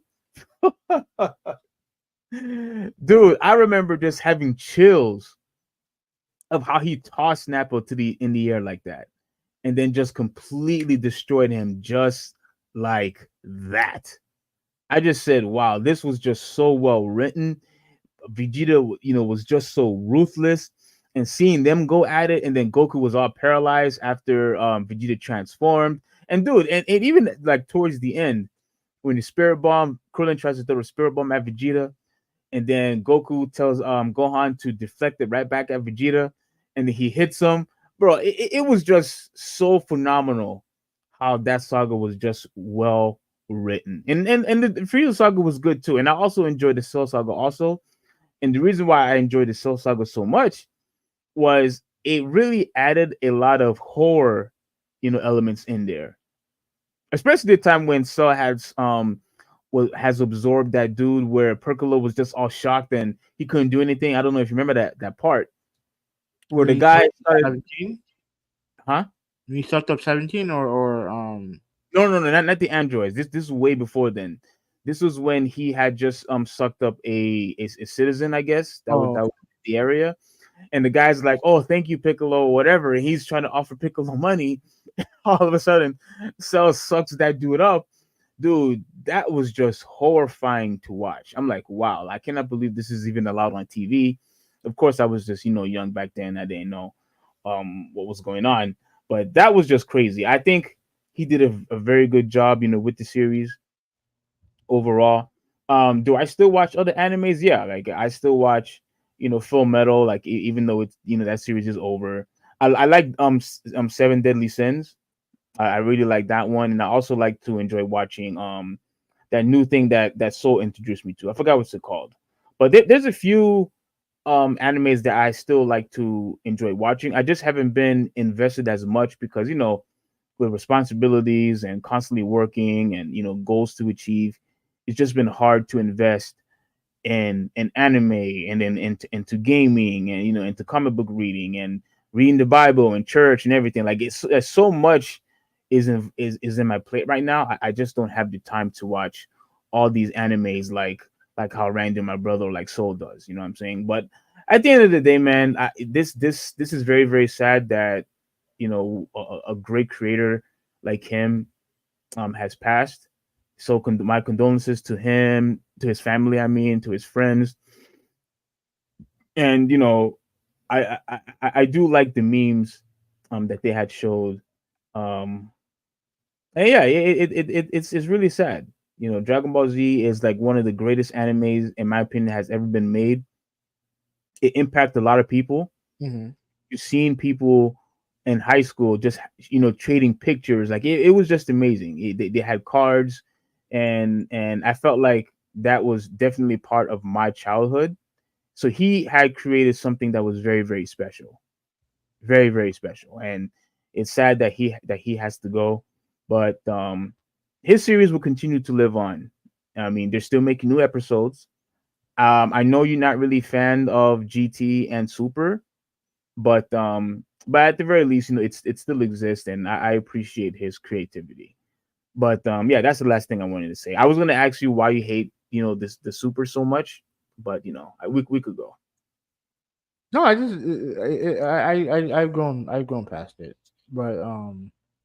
Yeah, but you can see people giving him his flowers. You can see this is in a I think this where is this at? This is a yeah, this is a soccer stadium. They had this is the crowd doing the Goku picture. Oh snap! That's awesome. Yeah. Toonami. I think Toonami is gonna be showing. Yeah, Saturday night, March 16th. They're doing a marathon for Dragon Ball Z Kai. So tribute to him. Okay, props to That's them. pretty. Okay, okay. Oh, that is so cool! I didn't know that. Yeah. Did you know about that one? No, I think that just happened today. That is Yeah, so awesome. Who yeah, are that's those? cool. I'm pretty sure you know who they are. Who are they? The one on the left is Naomi. The one on the Naomi. right is Zelina Vega. Which one? Okay, who's name? Oh, okay, the one on the right is Vega. You said. Yeah, yeah, Okay, okay. Yeah, that looks that's awesome. That yeah. that's pretty cool. You have any more? Let me see. Let me scroll down. Oh, they had a parade honoring Akira Toriyama. This where this at? Oh, this is in Colombia. Dragon Ball Z is very popular around the globe. Oh yes, yes, yes. I was listening to a friend of mine. He was saying that Mexico is huge into Dragon Ball Z. Oh really? Yeah. Okay. So you have that. Obviously Joe's gonna talk about Akira Toriyama. Let me see. I think that I'll show at least one more. Yeah, that I like that one too. I like that picture. That's Yeah. pretty cool. Okay. So yeah, props to the legend. Hmm. Let me read some comments here. Second, let me one moment. Okay, so Ruben said that he preferred Dragon Ball over Dragon Ball Z. There are definitely aspects of Dragon Ball that I prefer over Z. But like I said, I prefer the I would say my favorite parts about Dragon Ball is definitely the tournaments that they had. Like when they reached the tournaments, the final fight between Goku and Master Roshi was excellent. The fight between Goku and Tien was excellent, and then obviously the fight before, pretty much the last fight before Dragon Ball Z, Piccolo versus Goku was Yeah. pretty crazy as well. So there are definitely aspects of Ball that I prefer over Z, but Z had some of my favorite moments. So I can't hate over that. So Rasu399, aka Big James, he said that who are you referring to? He said that he died from a head injury from an injury when he was younger. Um don't know the medical terminology. Who is he referring to? I think he's referring to Toriyama. Oh, okay. I Yeah. remember being Nolan said I remember being like 10, and the last episode that was on network was right when Rikum took out everyone and right before Goku landed. Never played anything after that. Oh man, I I remember the Ginyu Force, bro. Like, oh my god, Oh, the Ginyu. I was a fan. All right, so James said that first time consuming Akira Toriyama's content was Dragon Ball in 1991. If I'm correct, Dragon Ball was first aired sometime between 84 and 86. I mean, you would know more than me. It makes sense. I know the anime, I know the manga was around that time too. Yeah, Uh, it goes to show how late I was because like I said before, I didn't know anything about Dragon Ball until like high school. I think freshman or no, I think back in middle school that's when I knew about Dragon Ball. Um, and I clearly had missed a lot. I clearly missed a lot, and I just wish I knew about it, but I had no idea where I could have watched it. Back on back in that time. I mean, like 'cause back in '92. I remember Cartoon Network. They originally played Dragon Ball Z. And Correct. then there was a time when they started airing Dragon Ball. I don't remember. I don't remember when, but I know they were airing Dragon Ball. And at first I was like, okay, let me see how this goes. Cause obviously I love the series, so I wanted to see how everything started and how when did this person show up, how did this person become who they were, and I enjoyed it. I loved it. Yeah, I remember, man, those were just like the greatest moments in my life because I remember it would show Dragon Ball Z, and then it would show Gundam Wing. I don't know if you were a fan of Gundam Wing, but I loved Gundam Wing, man. Like I I I, love. I, I didn't care. I didn't care for Gundam Wing. There was only one Gundam series I liked, and I don't remember what it's called. Oh, okay, yeah, it was Gundam Wing. Tenchi Muyo, like I really liked Yeah, also. yeah, I fuck with you. Senki Movie. I fuck with that show. Yeah, that one with all the girls chasing them. Oh my gosh, that was good. And yeah, Tsunami had like like I'm not gonna lie to you, even back then when I would watch shows like Ghost in the Shell, Sailor Moon, and like they were like I remember just enjoying every single anime that was on there.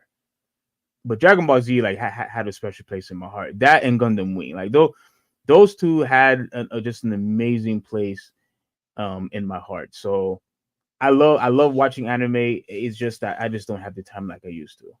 But yeah, big shout out to James for letting me know about I forgot what's it called, but Big James, if you're still there, put it on the chat. Well, what's that anime that was called that you and Soul let me watch? It's really really good, by the way. Go ahead. All right, so Raptor says first Dragon Ball Z game I played was on Super Nintendo. Most memorable was DBGT Final Bout and DBZ Legends for PlayStation. Played the most was Budokai 1 and 3. Have you ever played Hyper Dimension? Me, yes. Yeah, I know you have. I know you have. Oh, I'm wondering if James or anyone else in the chat had played Hyper Dimension, because I maintain of the 2D games, like that to me that's the best one. That's the best one. out of all Dragon Ball Z games? So all the Dragon Ball Z 2D games. Oh, 2D games. Okay. Yeah. And then But I obviously thought that game was kind of stiff though. it is stiff. It 100%. It is stiff.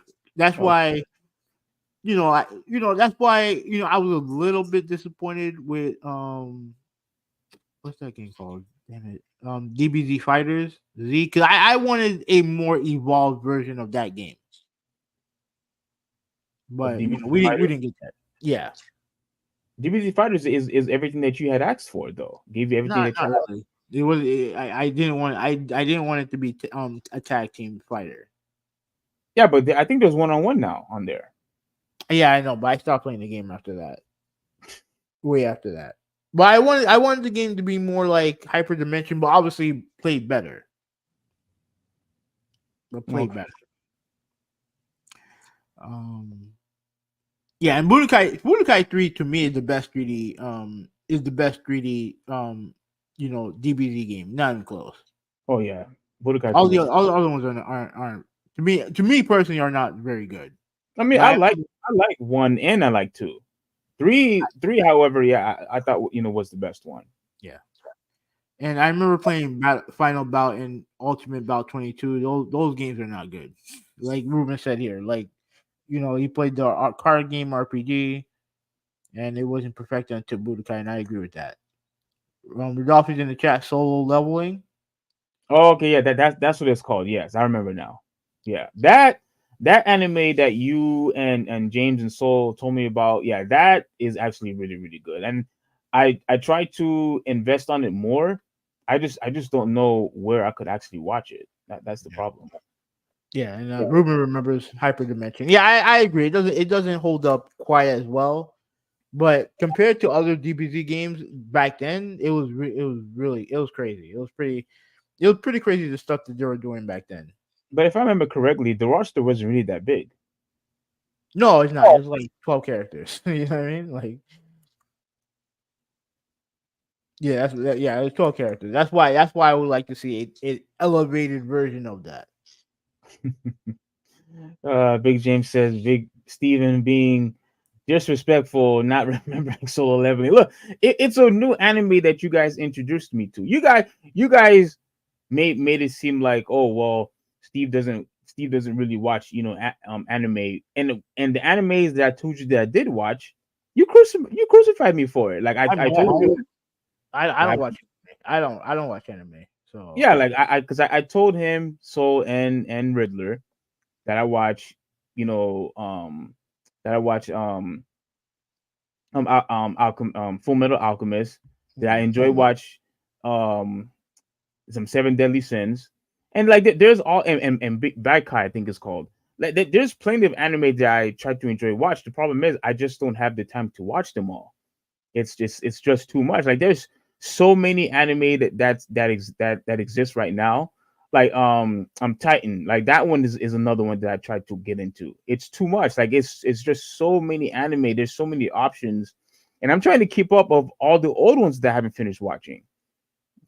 You know what I'm saying? So the problem is it's just too much, to consume. I don't know how you guys have the time to actually watch everything. I just don't have the time for it, and to incorporate that, with gaming, and with the comics and Bible reading. Like I just don't. I really don't have the time to watch it. But I am gonna try to put time aside for Solo Leveling and Seven Deadly Sins, for that matter. okay, so let me do this topic real quick because like I said, this only I think you guys only care about this, and I'm not happy. Um, so free agency is going on right now in the NFL, and there's a couple big movements when it comes to quarterbacks. We will address that real quick. This is what pisses me off. Former Dolphins D tackle Christian Wilkins is signing a 4-year, $110 million base value deal that includes $84.75 million guaranteed with the Raiders. Mm-hmm. So this is a guy who you drafted. I forgot where he got drafted at, but he was first rounder, and you drafted him, and he shows that he's really really good, really really really good, Yeah. right? Now, obviously, the time to sign him was in the off season last year. You decided to play games, and you guys didn't sign a contract for him, knowing that he's going to be expensive. So part of now this is just a rumor, so I don't know if this is true or not. But since I'm upset, I'm gonna make it seem like it's true. Okay. They pretty much told him that the reason why they can't pay him top salary is because you don't get the sacks the other D tackles get. Now, mind you, D tackles that their primary objective is not to get sacks. They're supposed to be run stoppers. That's their primary goal. If they get sacks, that's good. That would make Warren Sapp so great back in the day. He was able to get sacks, and so he decides, you know what, this year, you know what, I'm going to not only do what I do best, I'm also going to get 9.5 sacks, which is what he has for the year. And what did he get for that? Did he get a contract? He got paid by somebody, not from my team. Yeah. You let one of the best D tackles go because you toyed with him when it comes to money.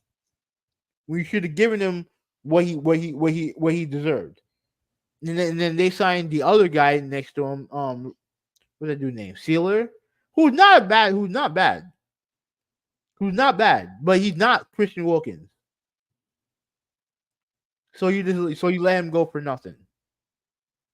All you draft him first round, he gives you 4 great years of service, and then voila, he's gone. I'm gonna tell you this right now. If we regress this year, if we don't make the playoffs, Chris Greer gets fired on the spot. Really? Absolutely gets fired on the spot.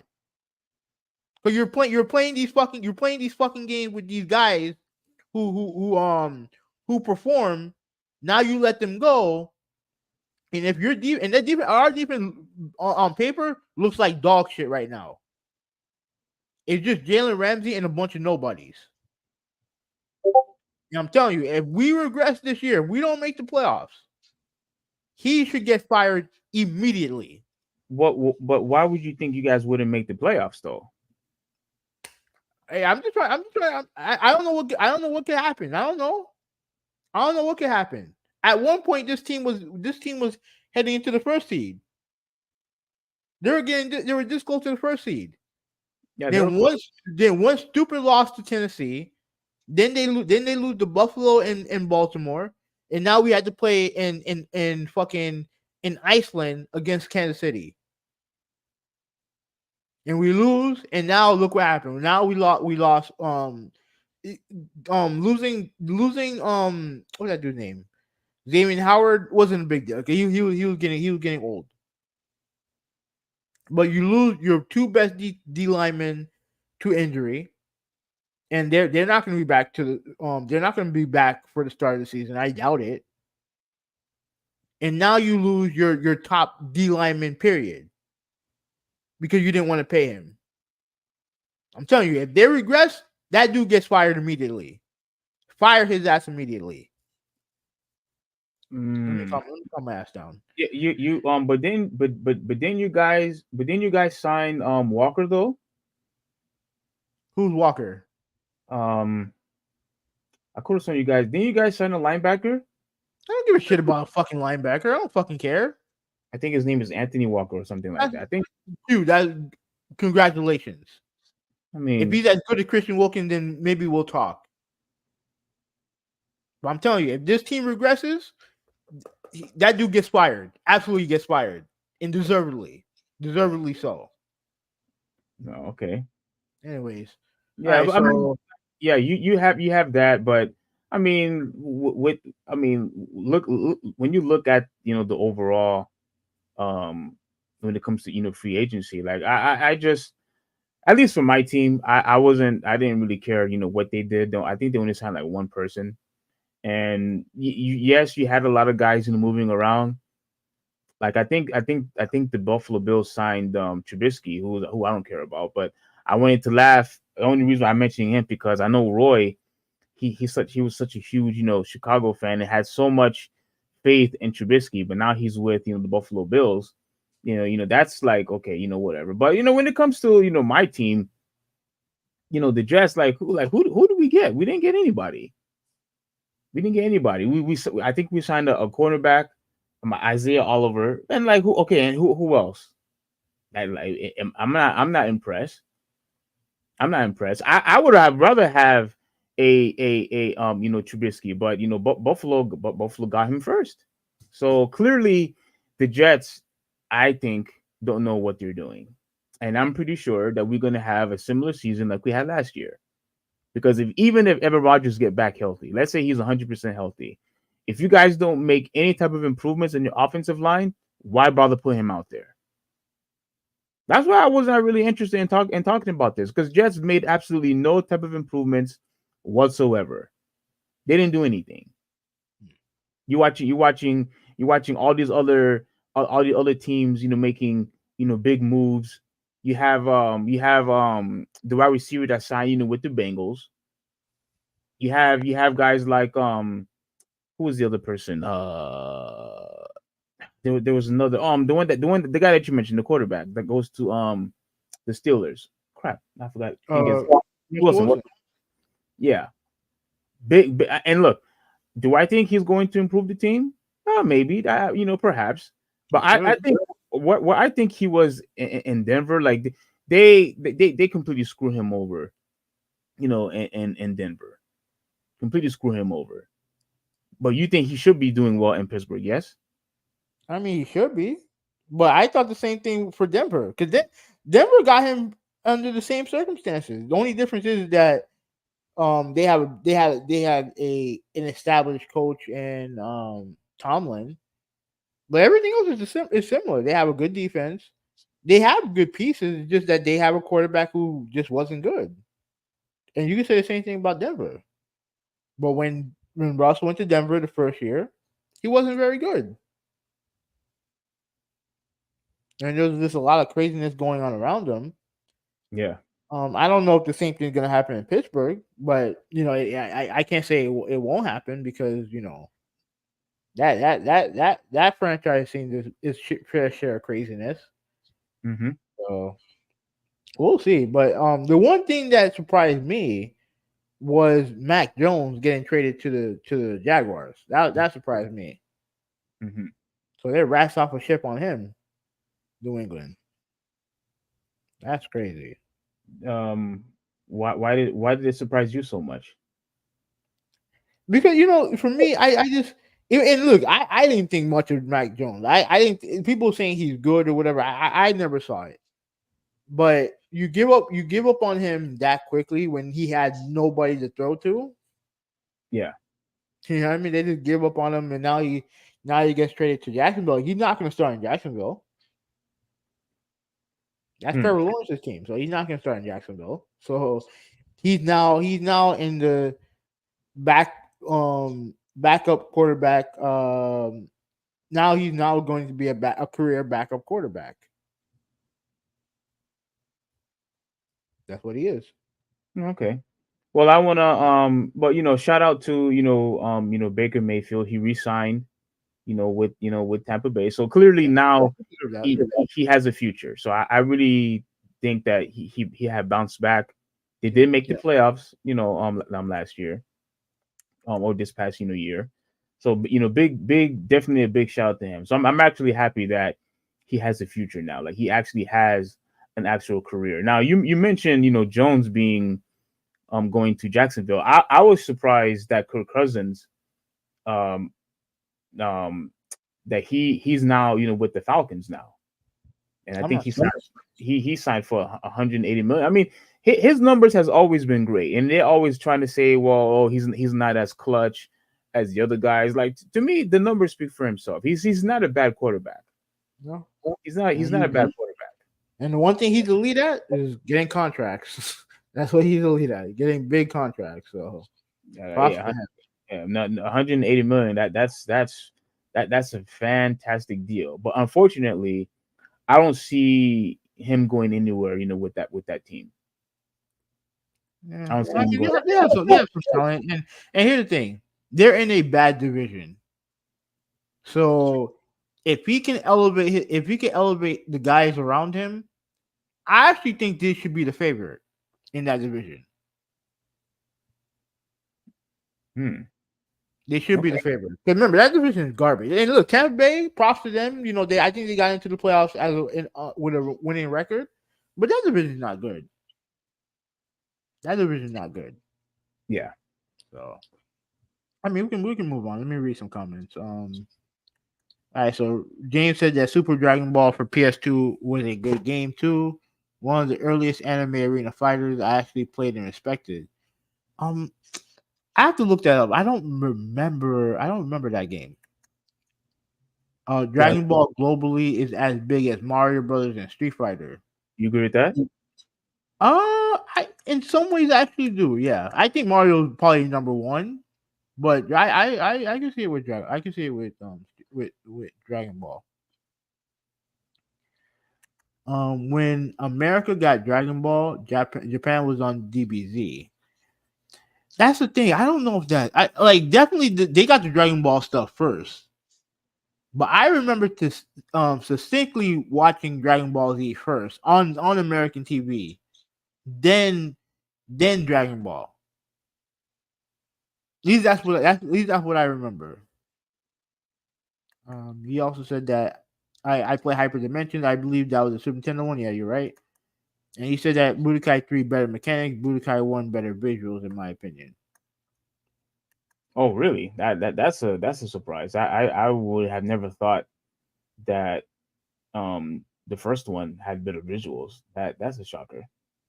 Okay. He had one more comment for you. You got to read the what? Menua? Menua? I mean, I don't know what that is. It was out for 4 years before, and it's still considered number one in graphic novels. All right, so you got a recommendation. Maybe he's talking about okay, he's probably talking about just me reading it. Okay. All right, cool. Sounds good. I absolutely remember watching Dragon Ball at like 6 and DBZ at like 9. Yeah, like the thing is I just never I remember always trying to be on the TV when I was a kid, and I just don't ever remember coming across Dragon Ball ever. Yeah. So I don't know how is it that I missed it, unless it was on cable back then. I just don't remember. Yeah. Anyways, you want to talk about Charles Barkley? Oh yes, oh yes, oh yes, oh yes. The topic that you was trying to that you did not want to talk about. No, that you- because it's not a sports story. It really isn't. But I'll give you your time. But what was our agreement though? The agreement was talking about sports and video games. Okay, but you said we can talk about things outside of the sport as long as it's related to a sports figure. Didn't you say that? Didn't you agree with me on that? If it has a sports slant to it, fine. But hey, you're talking about it, so you might as well go ahead and talk about it. Okay, so Charles Barkley had said a couple of things that I did not like. There's a couple of things that Charles Barkley, and I'm gonna let Randy know that I'm finally on the topic now. But there was a couple of things that Charles Barkley did not like. Now we all know how Charles Barkley liked to speak his mind, and that dude does not like to hold back for anything, which is why usually when he say particular things, it goes viral, and rightfully so, because he says a lot of things that will offend people, that will cause people to be uncomfortable. That's just how Charles Barkley is. That dude will never back off or let things laying down and whatnot. So regarding somewhat politics, Charles Barkley had said something that kind of egged me the wrong way. Now, what am I talking about here? Let's see if I can find it. I think I have the video. Where is it? Right. Okay, right here. So let me share this video real quick, and you guys, you guys let me know how you feel about the things that Charles Barkley had said. So let me just share this real quick. Let's see. Okay, right here. Yeah, so this is a video, from CNN, and Charles Barkley had said a couple of things, and regards to Donald Trump. Now we all know that lately some of you guys have been telling me, and you will also say in the chat, that whenever you would talk about someone like Trump, that it doesn't show up in the comment section. Now, frankly, to me, obviously they're doing that for a reason. I don't want to go into to the details of it, but I think me mentioning Donald Trump right now is safe, at the very least for now. But Charles Barkley does not like Donald Trump at all, and this is a couple of things he had to say, and then I'm going to give my comments about it, or speak my commentary about it. We don't make the news, but this. Oh, hold on, I don't think you guys can hear it. Now, in this video clip, I wanted to show just one clip, but it was tied in to what Charles Barkley had said a couple of days prior. So they did a good job of, mashing this stuff into one.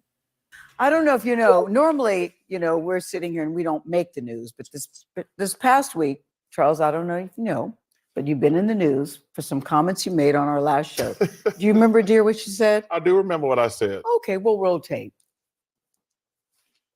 If I see a black person walking around with Trump mugshot, I'm gonna punch him in the face. Charles. I know, Gail. Charles. Gail. You really can't say that because you don't mean that. Oh, I mean that sincerely. But if you see somebody, a black person with a Donald Trump, I'm gonna punch him right in the punch eye. him in the face. Gail, I promise you. I would bail you out. You're not gonna be my first call.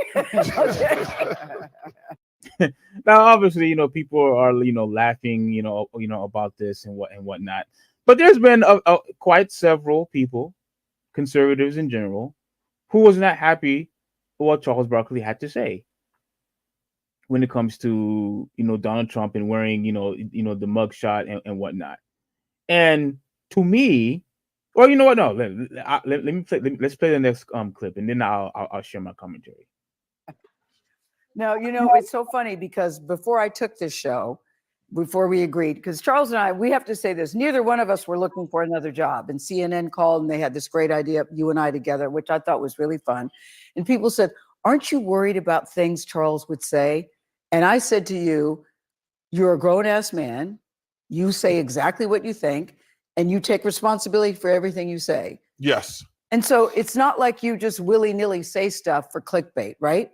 I always know the response, and I always know how much gasoline I'm putting on the fire. Okay. Of course. So in that vein, that clip that you all just saw has been seen millions of times, and there have been quite a few articles written about it. And that's before we even get to the social media comments, which look a lot like this gentleman. He's very large. He's wearing a mugshot of the T-shirt, or photoshops of large men wearing the T-shirt that say, "I hear Charles Barkley's looking for me." They all think that you are ready to run around punching people who vote for Donald Trump. Now, I know when you say that, that was just you making a point. That's not something you would literally do, going around attacking people, right? Well, let me say, is this my camera right there? I want to make sure people can hear me. Yeah. Number one, obviously, I'm not gonna go around punching random strangers in the face, first and foremost. Secondly, people can vote for who they want. All right, let me stop right there. You guys could say whatever it is that you want. You guys can clearly say, well, he was just, joking, the whole entire time. He didn't mean, what he said. Well, first off, he in the other clip that was played, he said sincerely. That's number one. And number two, if you were joking and you weren't, really taking this stuff seriously, you should have said that back then. Not during, the second time around where she wanted you to clarify of what you actually meant. If you were, truly joking, you wouldn't have said sincerely, or I'm serious, I'm punching people in the eye. You should have said that back then, but yet you waited till everybody got a reaction, and then you decided to give a visitation again in this interview, or whatever you call it, to clarify what you actually said. To me, in my personal opinion, I truly do believe in his heart he actually wants to punch those people in the face. I do. Not because I think, I'm a Charles Barkley hater, but because in recent past, he has verbally attacked conservatives, especially when it's about a political view that he completely disagrees with, whether if it's about when it comes to transgenders and getting all the recognition when it comes to certain promotions, like with Bud Light, for example, and he's telling, F you guys and whatnot, and he has never been ashamed of attacking, whether if you are a Republican or conservative. Pretty much you're pretty much in the line in the same viewpoint anyway. But he is always attacking verbally and saying always nasty, bad things about conservatives and Republicans all the time. So what you can't expect anybody to think anything different when it comes to you saying, "Oh, I'm going to start punching you guys in the face because of supporting Donald Trump and wearing his mugshot." Of course, people are going to take that seriously. And all of those articles that I forgot what her name is.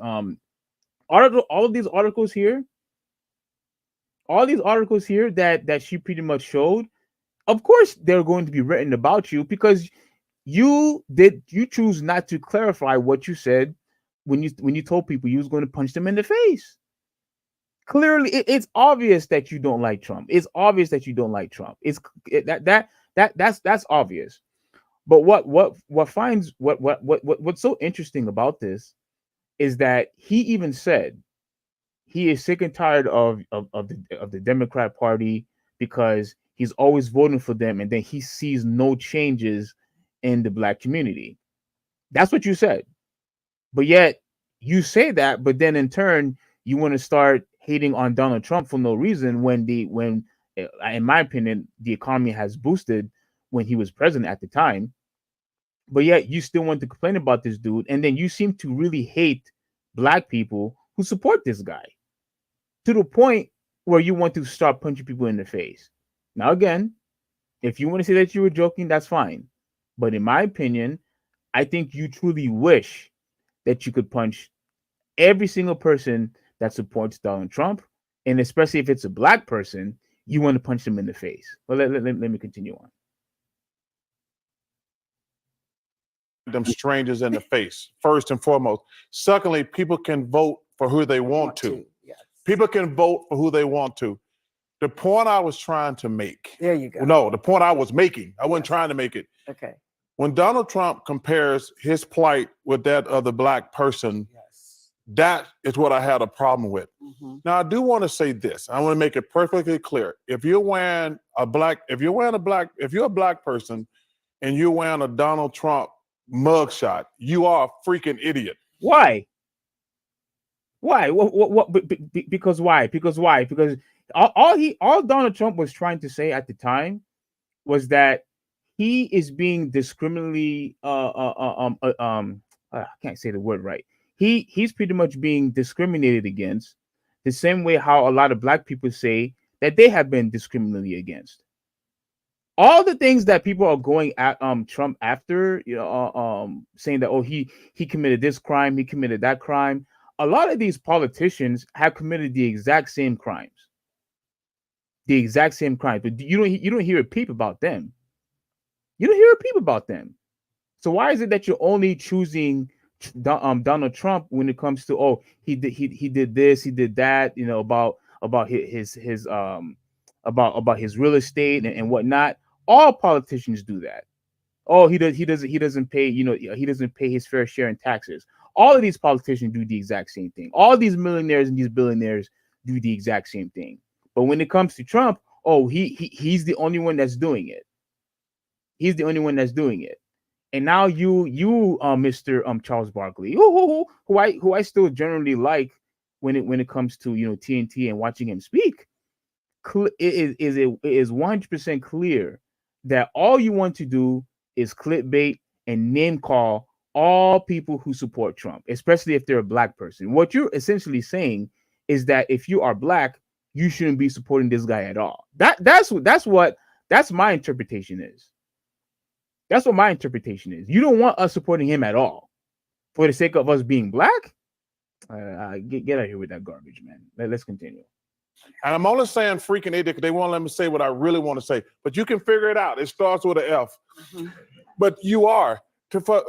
Listen, people can vote for who they want to. Yes. But if that's the case, that also go in line of us supporting who we want. If we are voting for Donald Trump, that clearly means we are supporting him. And we shouldn't be crucified for we shouldn't be crucified for voting who we want. If what you're saying is true, all of that goes hand in hand, sir.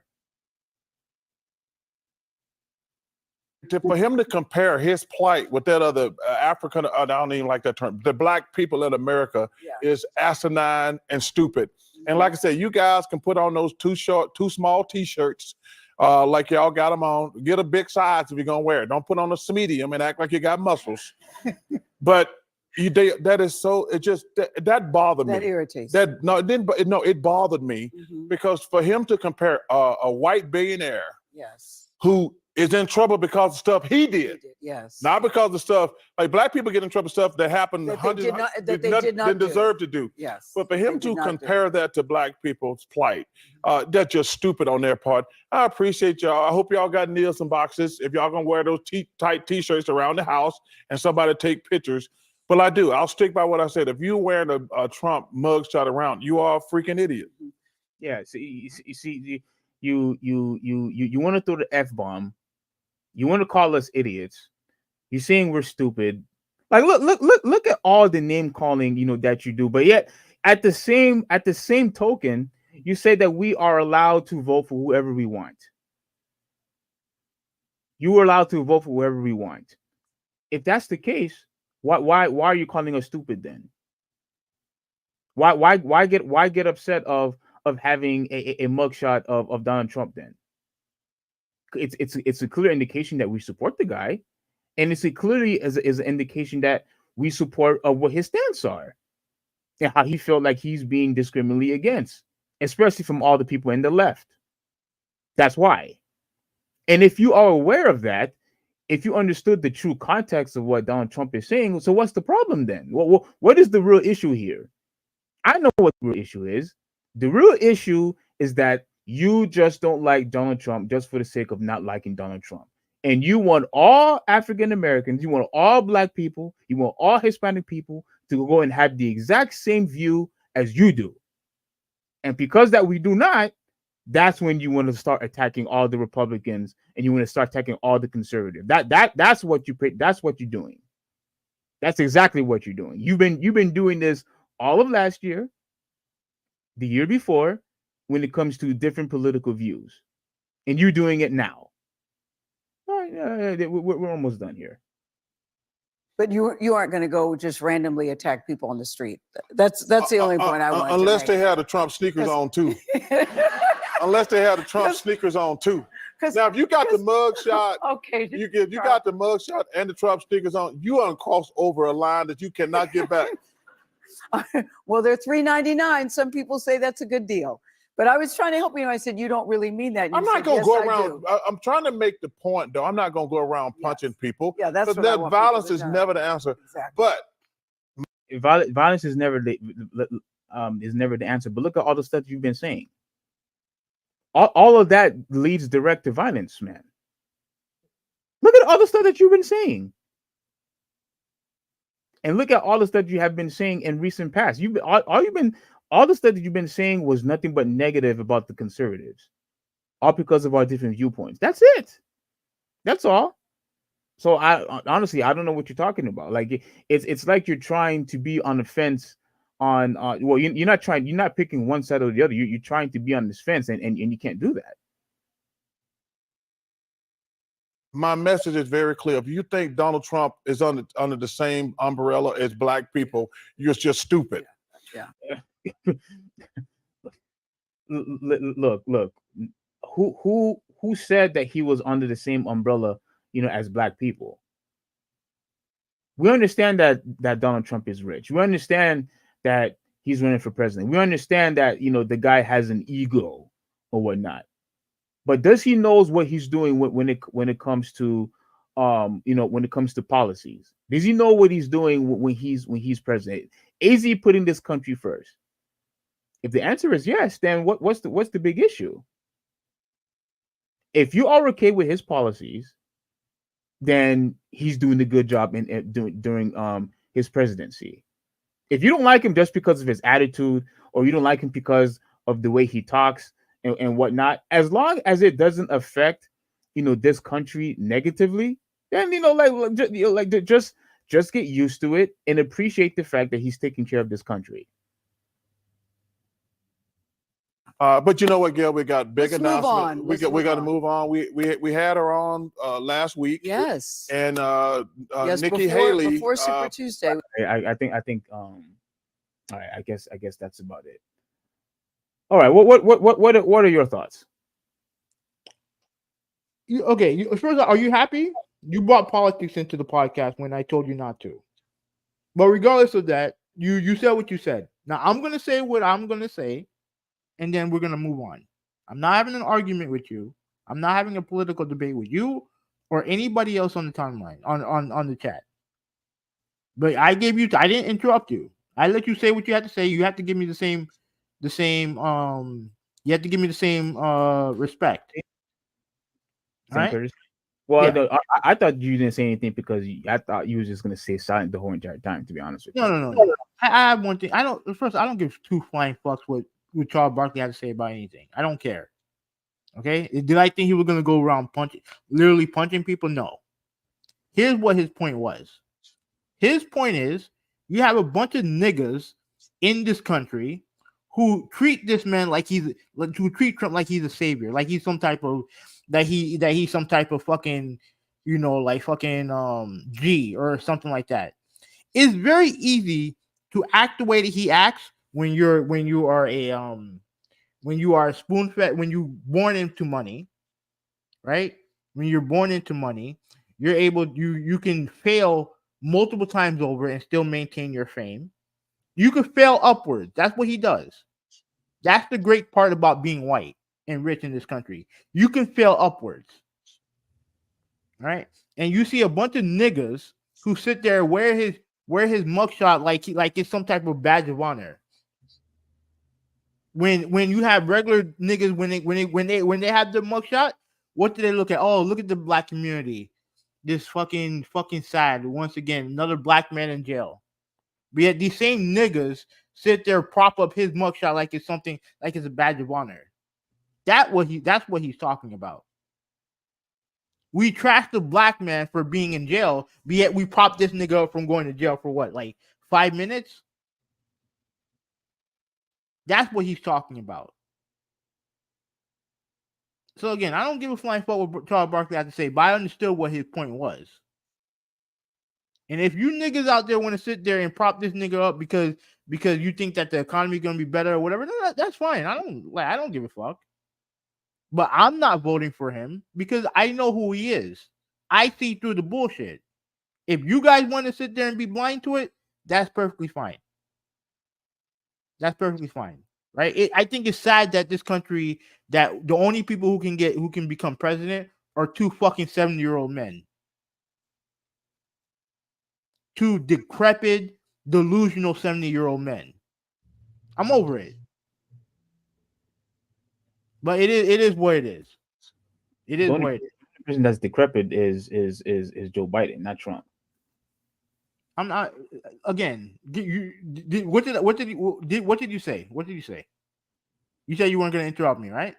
No, we're not having a debate. We're not having a debate about this. If I'm saying that the nigga's decrepit, I'm saying he's decrepit. Okay, well, but you're wrong. But here's the thing, though. Since you want to defend him, let's go to it. What's your biggest criticism of Stephen A. Smith?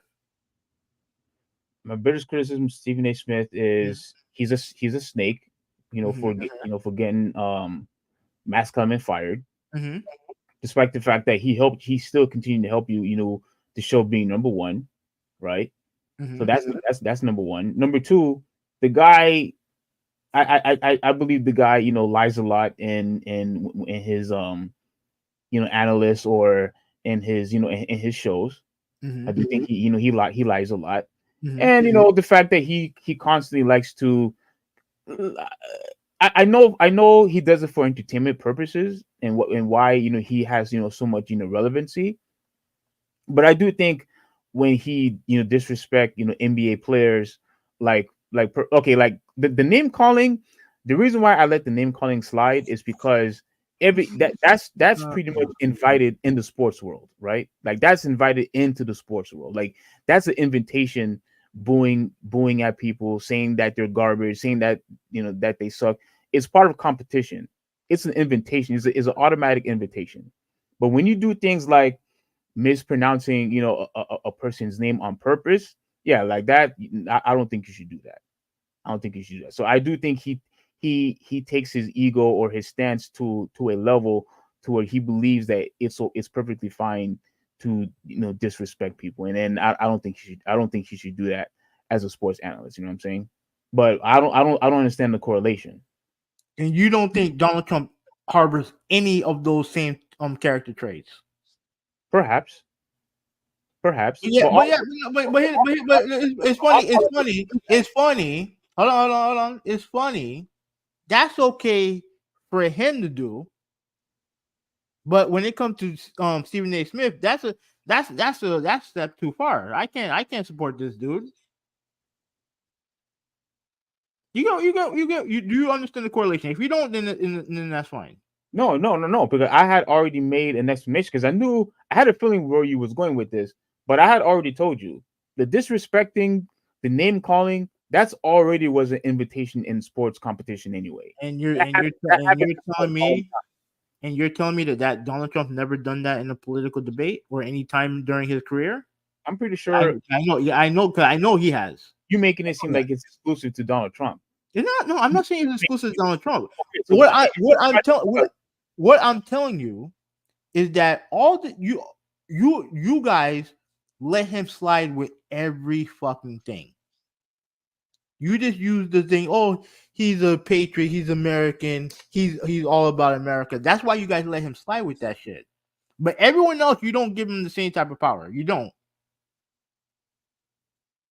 You don't. So I'm sitting here, right? I'm listening to you say what you got to say. You happy? You good? You got everything off your chest? You good? Oh, I thought that was a rhetorical question. But No, I'm asking an actual question. Yes or no answer. Look. I said what I needed to say as far as Charles Barkley is concerned. Now you mentioned your interpretation that you got is obviously different from mine. I don't think the way you explain it is accurate. I believe that the way how Trump explained it, he was just trying to make it clear that pander to the black audience, that he's being discriminated against. He's trying to pander to the black audience. Say it what it is. Say what it is. He's pandering to the black audience. I already said it. He's pandering to the black audience. You didn't say that. No, I didn't use the word pandering. But that's what it is. I didn't use the word pandering. But that's what it is. We're gonna talk about pandering in a little bit, but just call it what it is. It's pandering. I don't know. No, it's pandering. That's what it is. I wouldn't go that far. No, of course not. You wouldn't call it pandering. No, I wouldn't go that far. No, obviously you wouldn't go that far. No, obviously. No, I wouldn't go that far. No, of course not. No, but you're perfect because look. First off, you didn't do a good job, with the correlation. Stephen No, A. You know exactly what I'm saying. You know exactly what I'm saying. That's why you didn't refute it. Stephen A. Smith, or Max Kellerman, or Tony Kornheiser, and all these other guys, or even Skip Bayless, the guy that you hate so much. None of those guys have ever said, "I'm going to punch you in the face." None of them ever said stuff like that. None of them ever threatened people. You know what I'm saying? That's your line of demarcation. That's your line of demarcation. So bringing up your. I didn't bring up anything about violence. Okay, so why bring up Stephen A. Smith in the first place? Because a lot of the reasons why you hate Stephen A. is why you like Donald Trump. That is. Oh my God! You understand that when it comes to politics and when it comes to sports are two completely. They're like night and day. You realize that, right? Are they? You realize that, right? Are they? The fact that you even have at the end of the day, are they? Because I watched that. I watched what we had 4 years ago with these two fucking old geezers going back and forth, and him going personal with Biden. I mean, last time I checked, I remember Skip Bayless going personal with Shannon Sharp. Right, we all know the history between Stephen A. and Max Kellerman. Yeah, what it all is carnival barking. That's all it is. Carnival barking. There's two guys just yelling at each other. Just blah blah blah blah blah blah blah blah blah. But it's one thing to happen in sports. It's another thing to happen to the highest seat in our country. The same seat that was almost overthrown by a bunch of crazy loser white people. Ironically enough, after listening to one of the old decrepit men talk about how they stole the election from him. See, at the end of the day, you guys believe what you want to believe. I don't give a flying. I don't fucking care. At the end of the day, I'm gonna take care of mine. That's it. But this idea that you don't see the correlation between the carnival barkers and of the guy that you claim you don't like, and this guy who multi-time cheater, multiple kids out of wedlock, all this stuff about men gotta be this, men gotta be that, men gotta do this, men gotta do that, and yet you niggas could sit there and claim this nigga, claim this guy. Oh, he's your Lord and Savior. Come on, man. There's only one Lord and Savior in my book. That's the Lord Okay. Jesus Christ. That's something else. My Lord and Savior is Jesus Christ. That's it. There's nobody. And you think that he don't, and you don't think that he's going for that same type of adulation.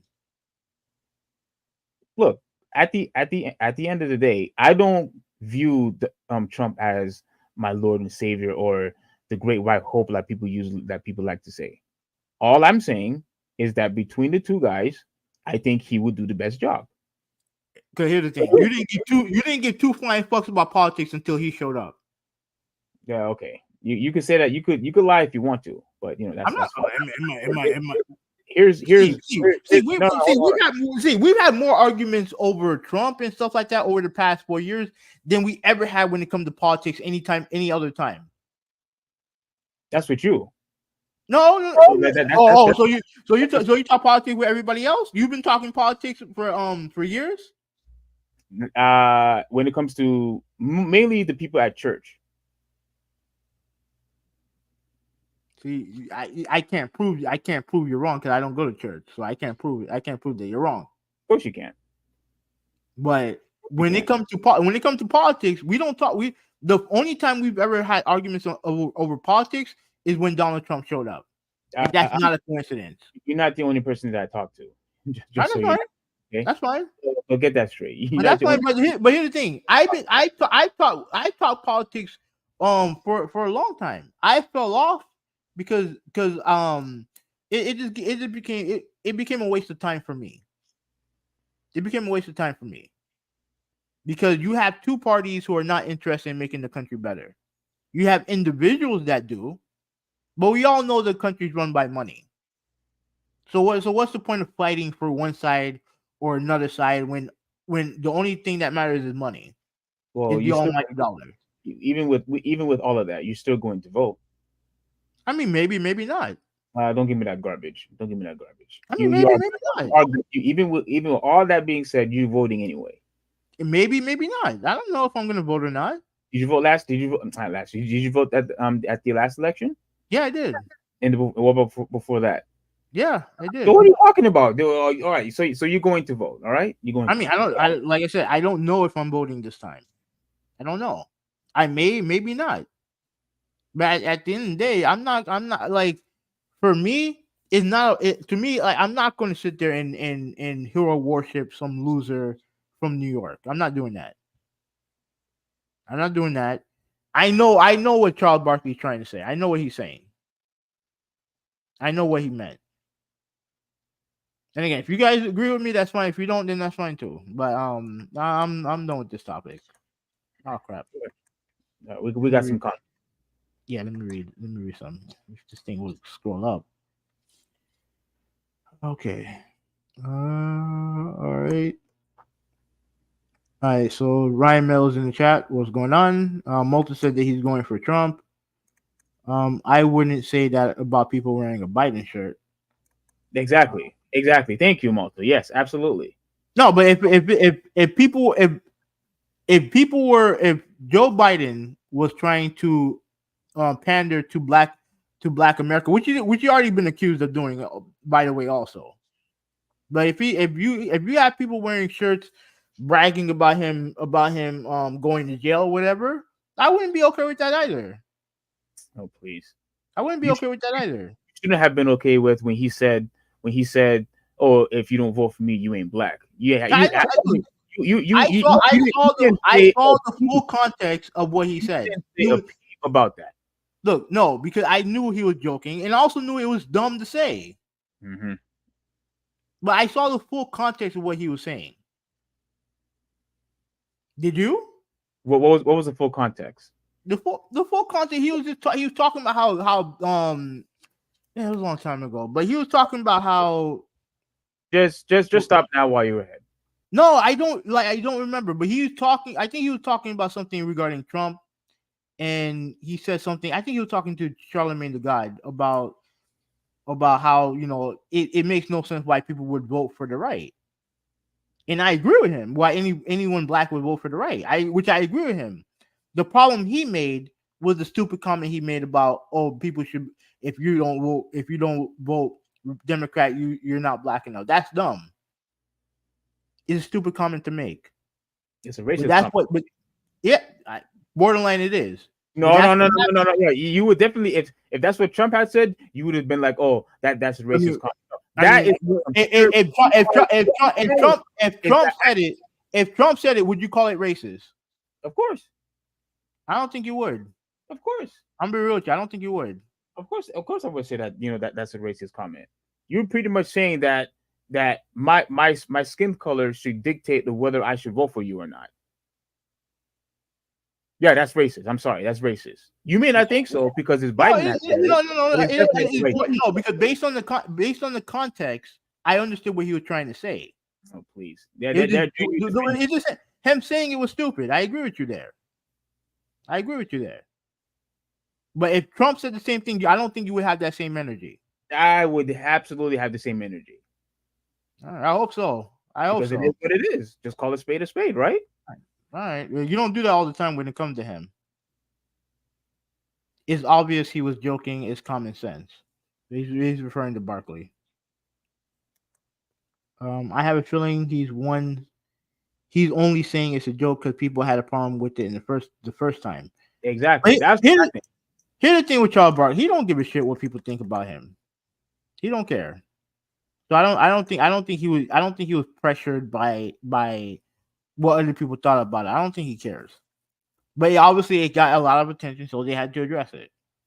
Meadows said that it's wild that people are still voting for Biden. That's Hoovy right there, Ryan Meadows. Just so you know, Ryan Meadows, even with all the stuff that's been happening, Hoovy 186 here is still going to vote for him. So even if I do, is that a problem?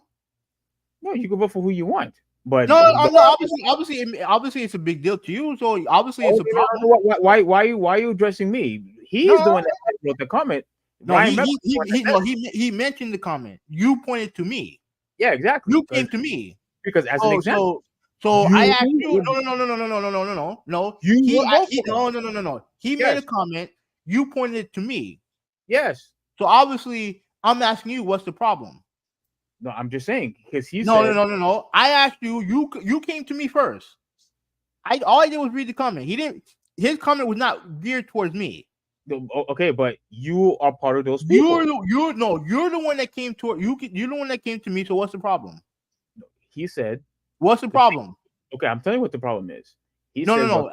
I don't want to hear nothing about Ryan Meadows. I want to hear. No, I am because that's how I'm able to answer the question. When he said it is wild that people are still voting for Biden, I'm telling him you are one of those people. That's it. So what's your problem? What's the problem? What's your problem with me voting for Biden? I'm just addressing Ryan Meadows. You're talking to me, Steve. Don't do this. Don't do this. No, I'm not doing anything.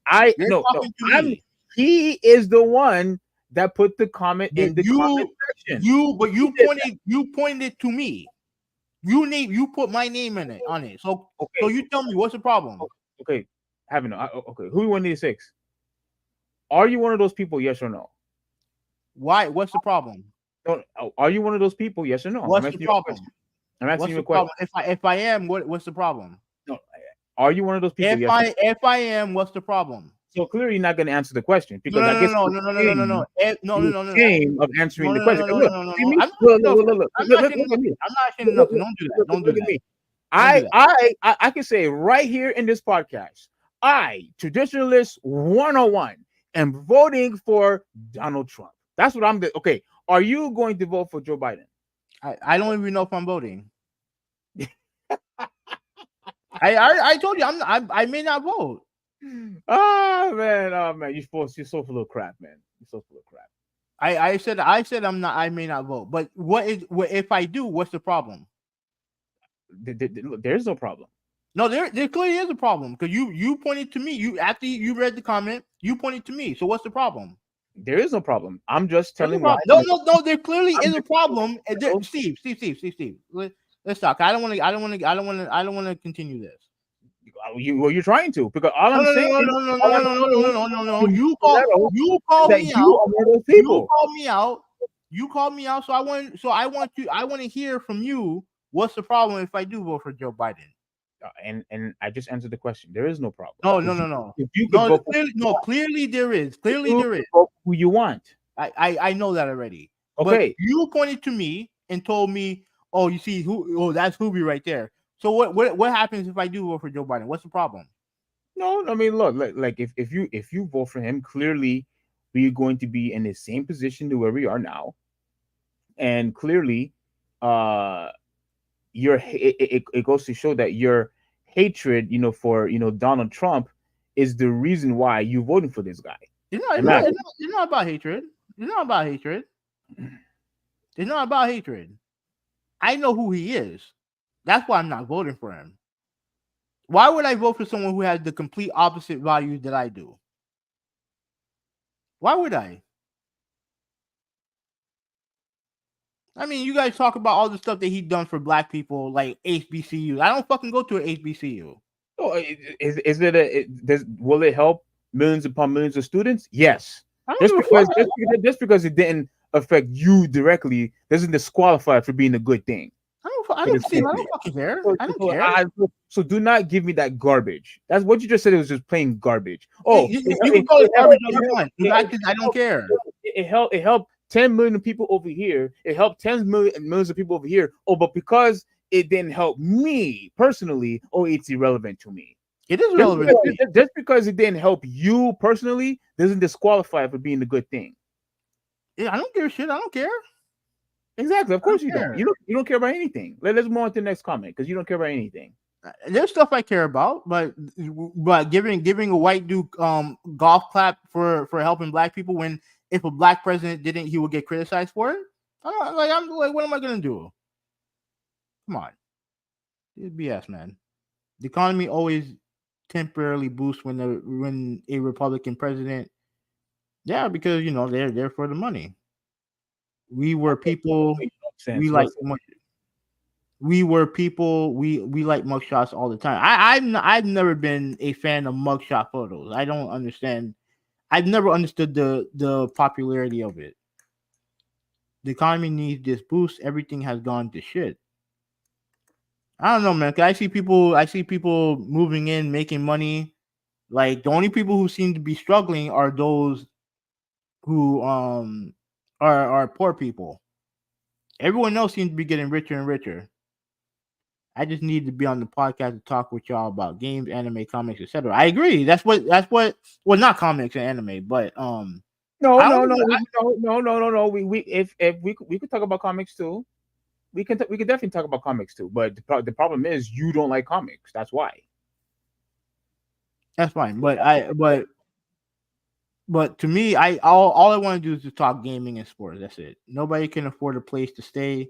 Yet we keep sending money out of the country. That's not new. That's not new. Oh, that's been going on. That's been going on for years. Billions of dollars, mind you. Yeah, and that stuff's not new. This is not something that just started. This has been going on for decades. Decades. I think Trump is mostly discriminated against because he draws too much attention to himself, so he's always in the crosshairs. Because he's popular, he's getting more support, especially from black people, and the people on the left, they don't like it. They don't like that. I mean, Barack Obama is popular. You don't hear none of the same shit from him. Of course, he's popular. Yeah, I agree. Definitely popular. All right, but he don't have the same criminal record that Trump does. I don't know about all that, but okay. And ironically enough, it was Trump the one that started that he wasn't a real American and let's be real, we know why he did it. We know why he started that. And let me just say this: he wouldn't pull that shit on Joe Biden. He wouldn't pull that shit on Bill Clinton. But we know why he pulled that shit on Barack Obama. For those of you who don't know, you guys, I'll let you guys decide that. Charles Barkley is using freedom of speech, but he forgets that when you put your opinion or make poor statements out there, you get comments and backlash. That's an L for him. Exactly. I don't think he cares, to be honest with you. I don't think he cares. Yeah, if he didn't care, then why Why did he choose to clarify if he didn't care? Because he didn't clarify. Like you honestly think that he was gonna start punching people in the face? I already told you what I think. I think he wants to. He's just not going to. But I think he wants to. Wanting to and doing it are two different things. Exactly. That's what that was my answer to you. And I don't think he was ever serious in saying that. I don't think he was serious in saying that. But it is what it is. We can move on. You have some other crap you want to complain about. No. Thoughts on Jake and you're kind of late. Who is it? Shout out to L. Is that how you say it? L. Thank you for joining us. Like I said, you could go back to our first. Go back to like. I had the timestamps. I know I've been kind of lazy with the timestamps. I ain't gonna lie. There's been a lot of stuff going on, but I will do the timestamps tomorrow. And I did do the timestamp for the first half of 128. I'm gonna do the second half tomorrow, along with this show. So it's earlier on in the show where you hear our opinion. Nolan said, funny enough, the "it didn't help me argument is why student loan debt wasn't canceled." Yeah. Oh. And you want to know why? And you want to know why that I'm not interested in voting this time around. You say one thing, and then you're surprised by the amount of resistance that you get, and then you decide to go away from that. Go fuck yourself. Anyway, go. You can talk. Go ahead. Complain about something else that's not important. Well, it's not important because it didn't affect you. That's the reason why you say it's not important. See, that's the issue with you. You think that life is always surrounded by you. If something doesn't help you along the way, it's who cares. If something didn't affect you in a negative way, who cares? That's the problem that you have. And so because you have that mindset, this article is not a big deal unless it had affected you directly. If you were one of those few people, you would absolutely complain on Twitter. You would absolutely complain in a chat. You would absolutely complain in a Discord, and you would absolutely talk crap about Sony and go off at customer service. Yes, you would. But because it was just maybe a few hundred people or whatever. It doesn't bother me. No, it doesn't bother me. Okay, so let me respond. So obviously we're talking about a PlayStation bug that happened that affected, I think, 50 people, right? The reason why I don't care because you're right, it don't affect me, and it's not a widespread issue. It's not. As much as you want to complain as if it is, it's not a widespread issue. Do I feel bad for these people? Yeah, I do feel bad for them. No, you don't. No, but I'm not going to waste my time talking about something that's not widespread.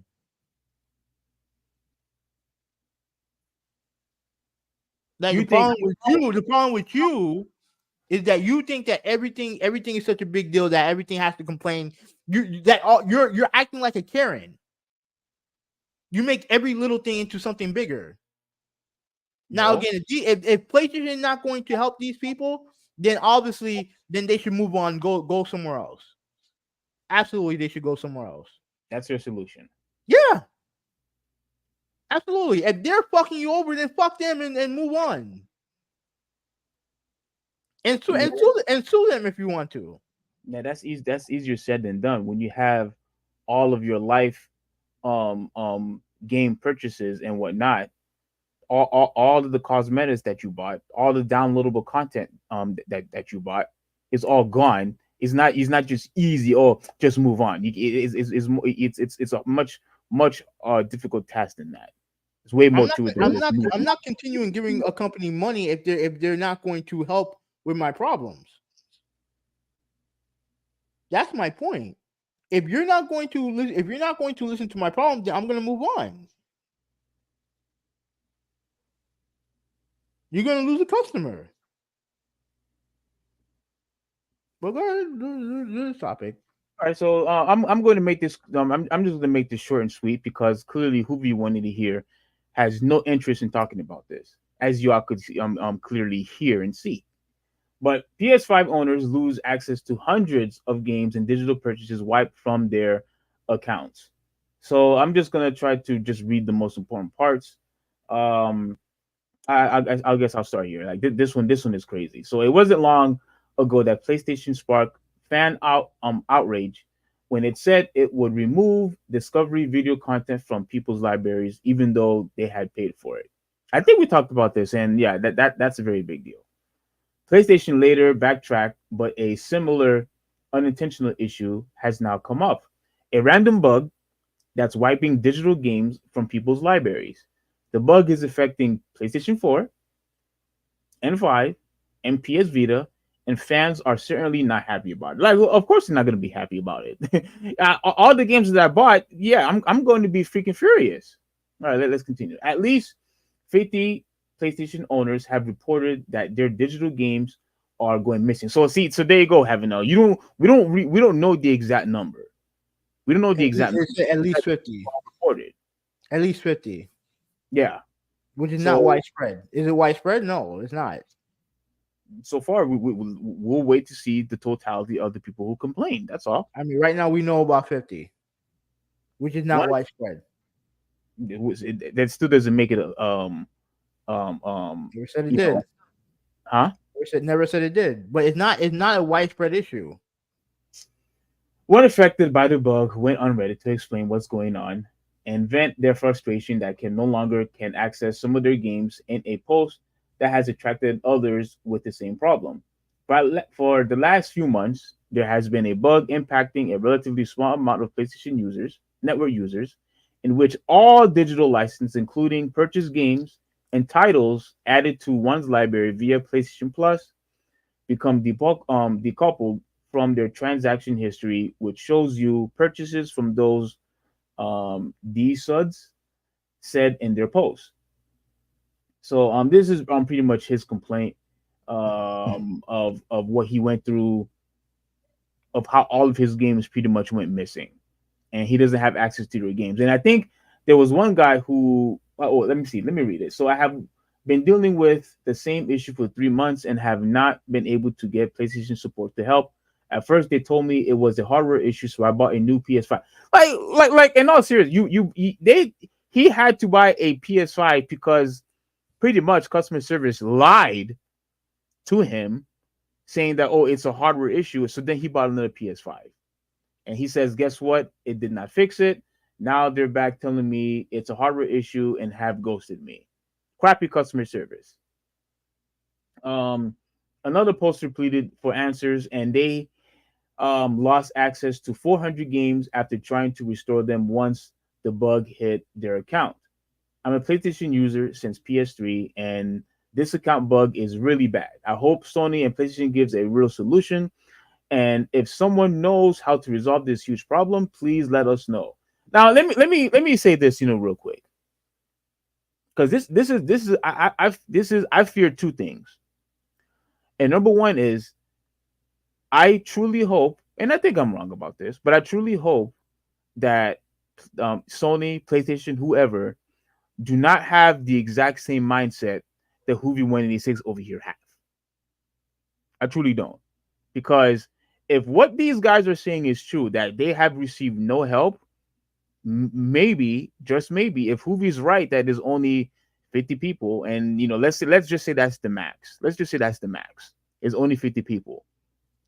And if Sony refuses to help them, yeah, that's not a good thing. And I fear that because it was such a low amount, if it is such a low amount, that perhaps Sony doesn't want to help them because it's not globally, if for the right term to use. Not so many people are affected by it, and if that's the case, perhaps that's the reason why Sony isn't doing anything to address the issue, or why Sony hasn't even said anything in any article to address the issue. Because I'm telling you right now, if I had lost all of my games, all of my downloads, all of the things that I have purchased, yeah, I'm certainly not happy about it. And yes, I'm going to sue Sony. And if that means I'm going to have to fork up some money, then so be it. Because we are talking about hundreds and hundreds of games. You know how much 100 games, just 100 games cost? And that's not including the cosmetics, including the extra downloadable content that you had downloaded, in your service. That dude, that's like nearly like a lifetime worth of games, because we're going all the way back to PS Vita. All the way back to PS Vita. That's number one. So And number two, go ahead. no, go ahead. I didn't know you weren't finished. And number two, this is the potential danger that I fear when it comes to going digitally 100%. That's the fear that I have, to where I could lose pretty much everything in my hardware and can no longer have access to my games. See, I don't have an issue with that when I have physical media. When I have all of my games and I could just pop into my console and play them, I don't have to worry about that. I don't have to worry about any of that. But yet, if I have a bug issue, if the server is down, or simply I just stop paying for a particular service, I lose access to all of my games. And this is the fear that I have when it comes to digital media. And I don't want digital media. Clearly, it's going to be the standard, because now we don't even have retailers supporting movies and games anymore, at least most of it. And I just worry that something like this could happen frequently to all the gamers, to all gaming in general, not just movies, not just music, but but when it comes to games. But to me, when it comes to games, it's far worse, because one is more expensive, and like you put in all of your life's work and putting effort into competing in these games. It's not the same thing when it comes to music and movies, because all you're doing is just watching.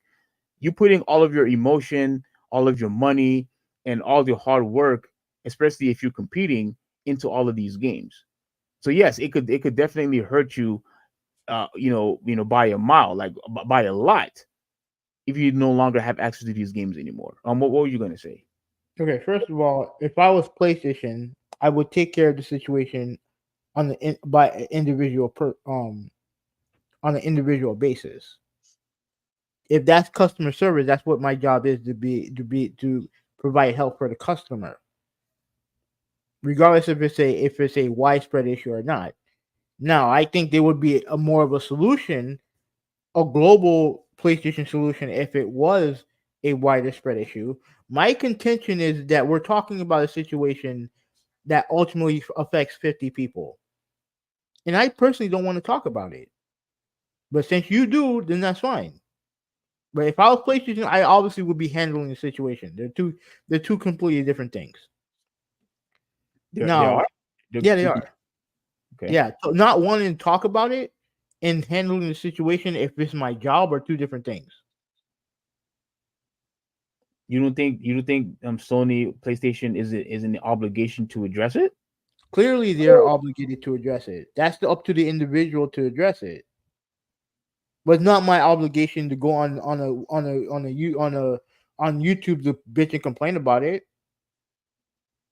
Especially if it don't affect me. Like I'm not gonna talk about it. Like for what reason? I mean, we're talking about it now, but I'm not gonna sit there and make a video over it. I don't fucking care. Cause it don't affect me. It don't affect me. So why put a number into it? Like why put a number? Like let's say it affected 2 million people. Like what does it matter if it doesn't affect it's a problem. It could happen to me.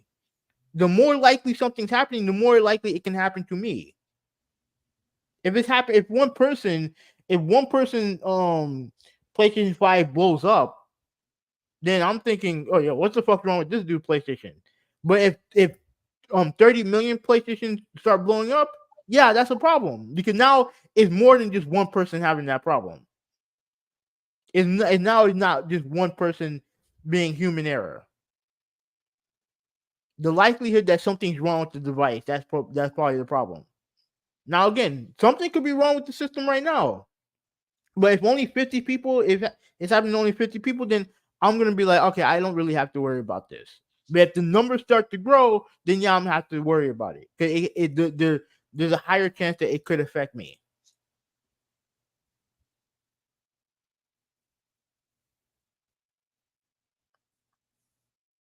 Is that it? Yeah. Okay. Let me see if there's anything else that was important when it comes to this. Let's see. Okay, I read this part already. Hold on. Let me read this from Nolan, because I agree with him 100%. This is why Xbox can't stop making systems. You let PS do BS like this, and I agree with him 100%. Because notoriously, PlayStation community customer service is garbage. Absolute garbage. Okay. Microsoft customer service is a lot better. This is what happens when you have competition. Actual competition. So I agree with Nolan 100% there. So what you're saying is customer service will get worse if Microsoft stop making consoles. Mm-hmm. I mean, it's already dog shit to begin with. It's already absolute dog shit to begin with.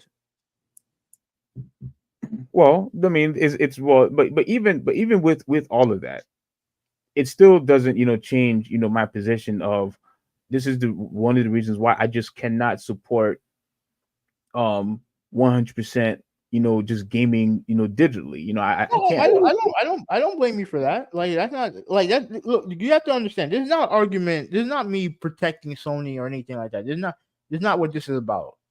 To me, I feel like this is a situation where I personally don't want to talk about something that's a low an issue that's not widespread. That's just how I am. That doesn't mean that people, if it does happen to you, you have every right to be upset. You have every right to be mad. You have every right to make a video. You have every right to ask for your money back if they don't appease you. Especially if you have proof of buying these games. Okay. Especially if you have proof. Like for me, like every digital game I have, I can find on my bank statement. Yeah. Or in my car statement. I can find them. Where things get a little bit murky is when people use PlayStation cards and stuff like that. Because that's going to be a lot harder to find unless you keep your card. Even after you use it, even if let's say if you use it, like how people save receipts for taxes and stuff like that. If you do the same thing for PlayStation cards, then yeah, you'll be fine. But as long as I can find my stuff, then I have a right to my digital library. Mm-hmm. So again, this is not a defense of Sony or anything like that. To me, I just think that it's too small of an issue to where I feel like we should waste our time talking about it. Okay, and I mean, I guess I could understand that. The only reason why that I want to talk about it is because stuff like this, should not be happening. Even whether if it's 1 million people or if it's just 1,000 people or just 100 people, this type of stuff should not be happening to the gamers. Not people who constantly investing their money on your software. Go ahead. I agree with you, but there are times where software fails, where hardware fails, and when that happens, that should be up to the customer service to help provide them a service. And the main problem I see is that you have PlayStation whose customer service is dog shit. Complete horseshit. And I don't know how that's gonna change. But once it becomes trust me, they'll respond more if it's a wider spread issue. But if they don't respond, you have every recourse to leave them, to sue them, all that stuff that I've been saying. Mm-hmm. You guys gonna screw me over? Then fuck you guys. I'm not giving you guys no more money. Yeah, and like you said, they lose a customer. So yeah. I guess I'll just read this last sentence. When thus became aware of the bug, they tried to launch Helldivers 2, but they got an error CE117736. They tried to restore license in their account settings, which wiped their library. They advise against trying to restore the licenses as they believe that's what triggered the bug in the first place. Oh, that's not good. PlayStation has yet to comment on this issue publicly, which is this is the other problem that I have. They failed to address it. Lack of but is communication. it is aware of it. It is aware of it, according to D-Suds.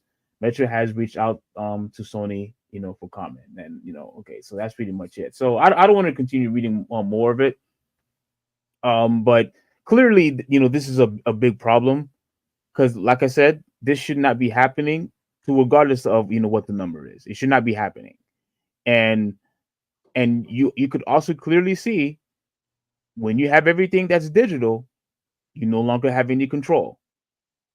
You were completely out of control, losing all of your games, everything. I don't ever want to go through something like that when it comes to my games. These games are expensive.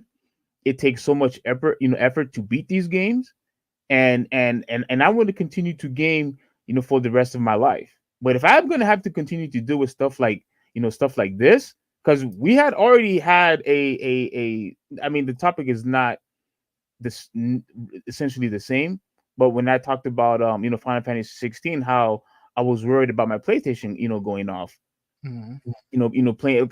I do not want to go through something like that ever again. I don't.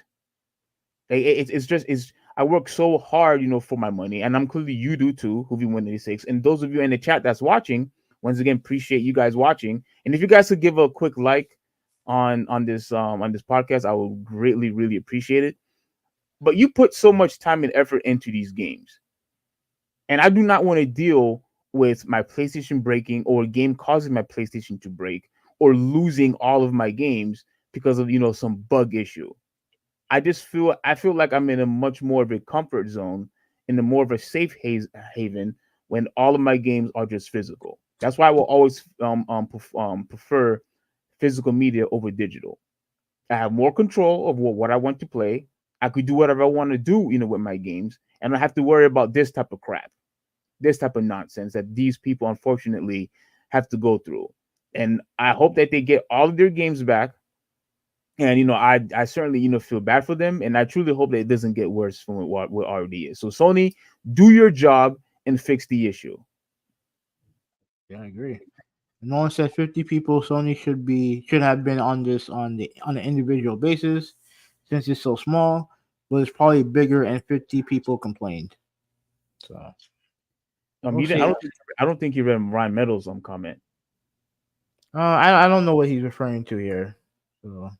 But he says, I effing knew it, bro. The day that Steam goes down, that crap is gonna make he's saying, I think he's saying that if it was just 50 people or whatever, if that happened on Steam, it would have went crazy. Like it would have definitely hit like sports, video game news or whatnot, if that happened with Steam. I guess. All right, Ruben said physical is best. Absolutely. Okay. 100%. All right, last topic. Did you want to cover this, or you want me to? Because apparently you had some.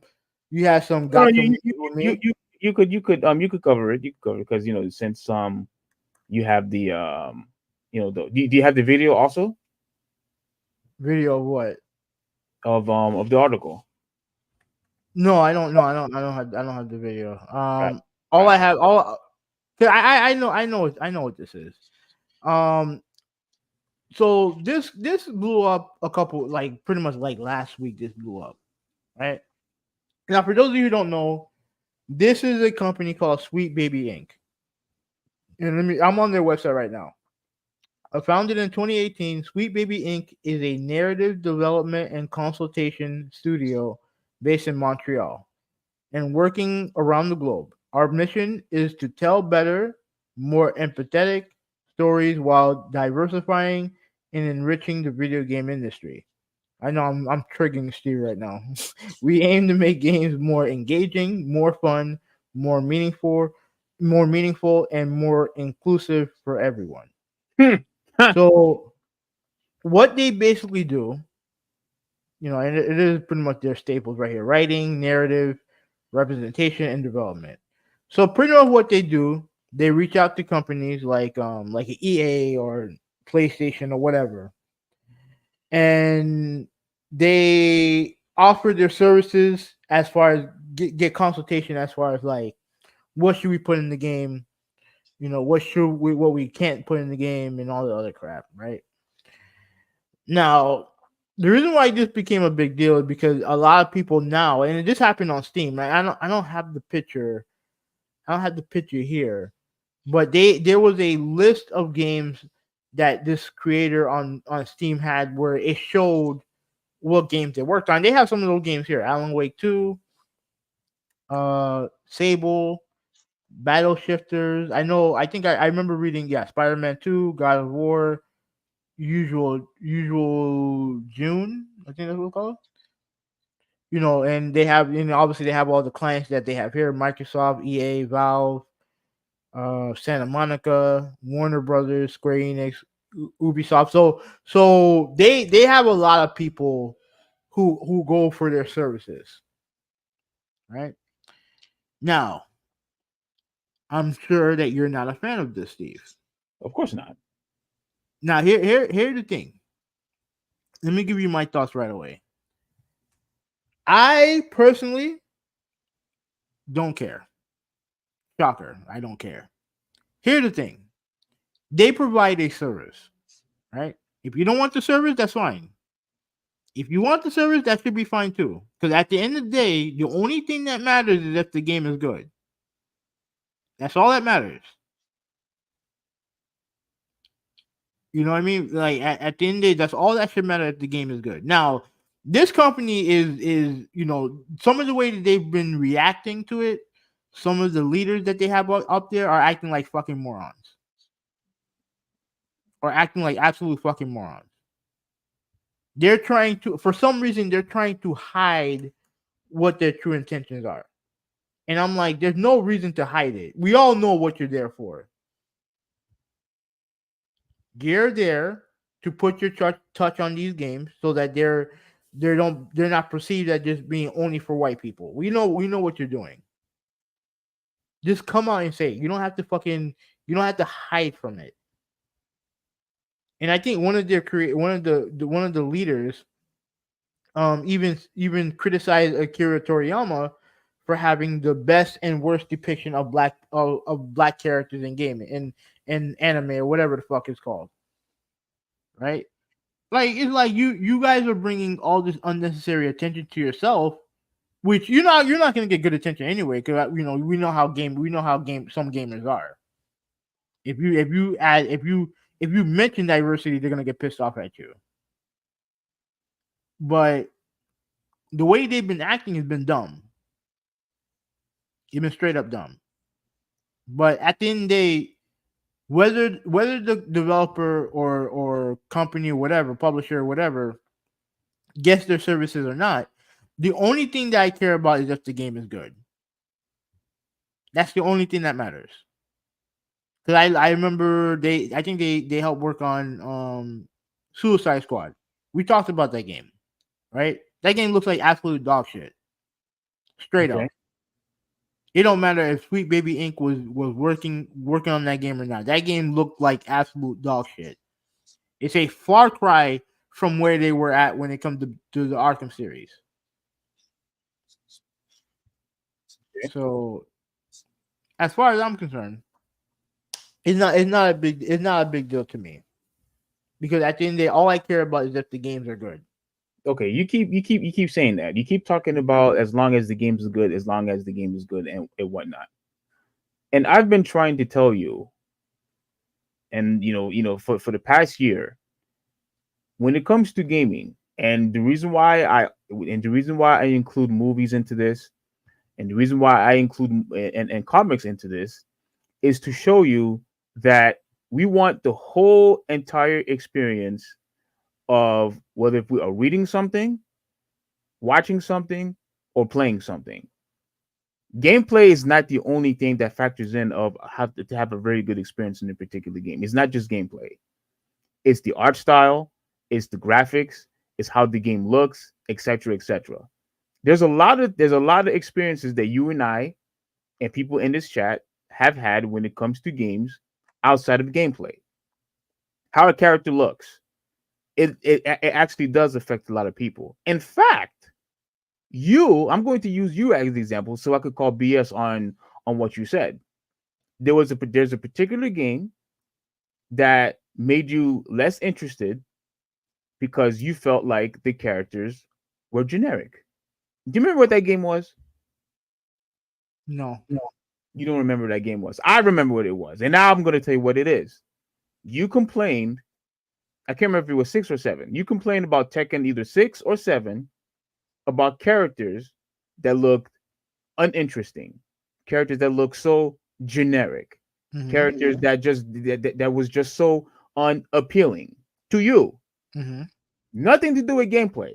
None of that has anything to do with gameplay. But yet you complain about the art style of these characters.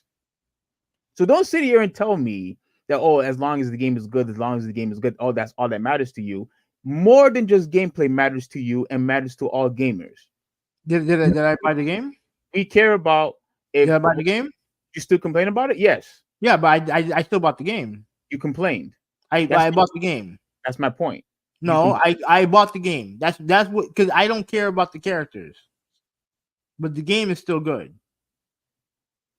Like I said, you complained about the character models, right? No, no. I complained about the characters, not the models. Not the models. I complained about the characters. You complained about how they were designed, all of that stuff. No, I complained about the characters.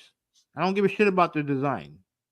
I don't know. You mentioned how the characters look like too. I specifically remember you mentioning how the characters are bland characters. Yeah, they are. That had nothing to do. That had nothing to do with anything. Okay. Because I would argue a character like Katarina fits the mold of all these dudes who sit there and say, "Oh, they all they make now is either they make ugly women, they make women ugly, they make them too muscular." Katarina is not that at all. The reason why I call her bland is because she looked like a pretty much a knockoff of Christy Montero. She's a knockoff. She looked like it. What was so unique about her look? Nothing. And frankly, there was nothing unique about her fighting style. Nothing. But in the contrast to that, you look at a character like Azucena, right? She's a unique character, and she has a unique fighting style. She looks awesome. Has nothing to do with none of that. It's how you present your character. And they presented Katarina as nothing more than a bland bombshell. That's all she was.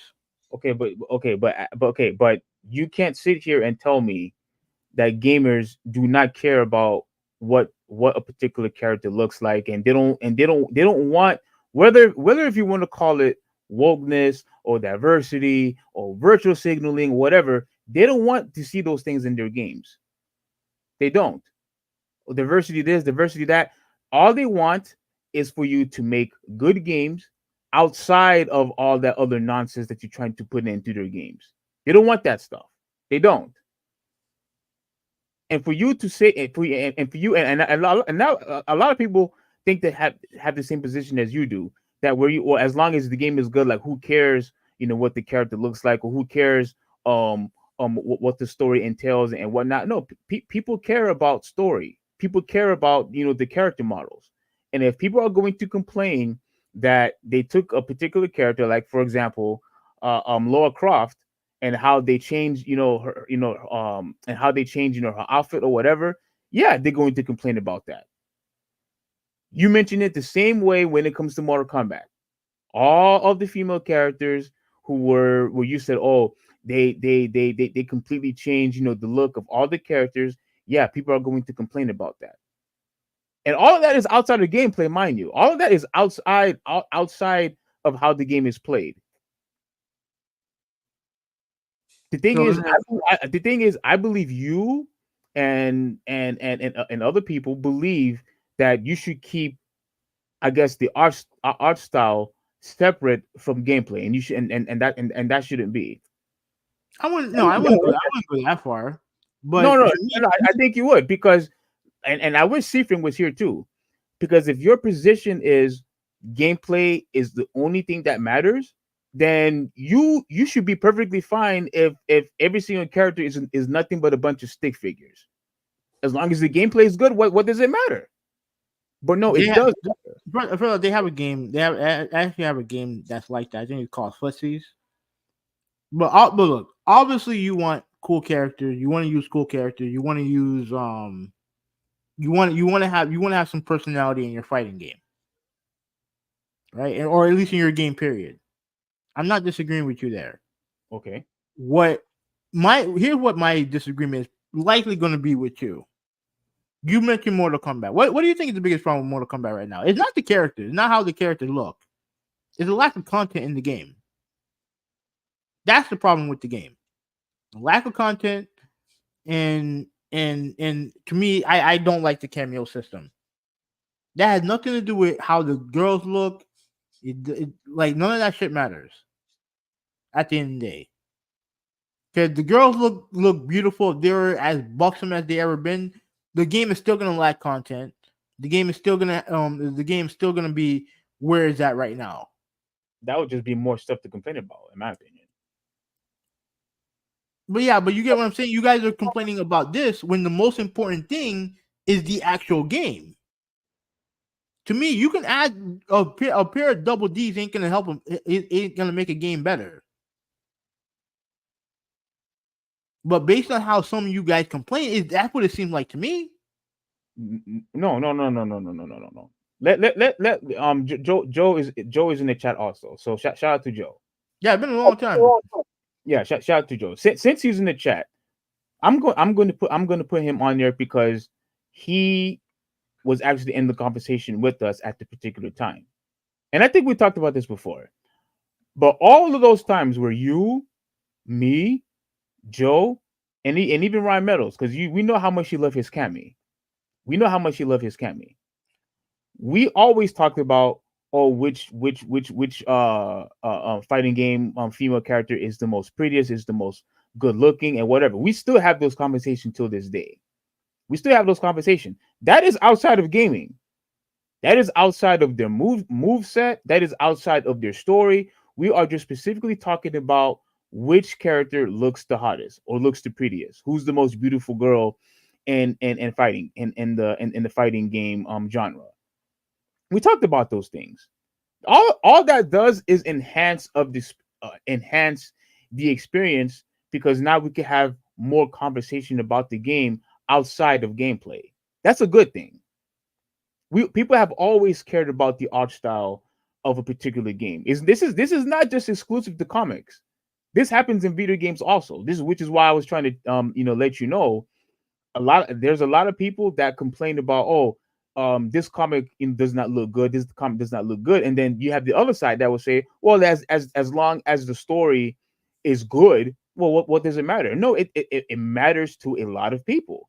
And the same thing happens with gaming. If we truly did not care about what a particular game looks, like I said before, then just have a bunch of generic characters, make all the characters look the same. Because if all that matters is just gameplay and gameplay only, then who cares what the game looks like? Who cares about graphics?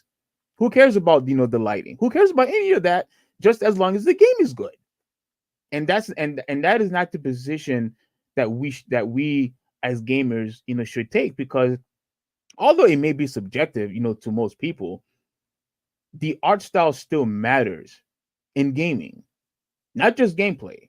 And I think the part of you, like I said before, I think your problem is you're trying to keep that separate, and I don't think you should do that. I don't know. I'm not because your position is, who cares if a game has woke in it? Who cares if they remove aesthetics from the women? Who cares about all that stuff? Is just as long as the game is good. Well, that's the only thing that should matter at the end of the day, because that's what I'm paying for. All this other stuff like I'm paying for aesthetics. I'm paying for a pair of double Ds. No, I'm paying to play a game. That's what I'm getting at. I'm playing to play a game. That's all I care about. If the game is good, does it mean that I want the graphic to look like shit? No. Okay, so that's my thing. All right, but listen to what I'm saying. That everything is I agree with you. It's a package deal.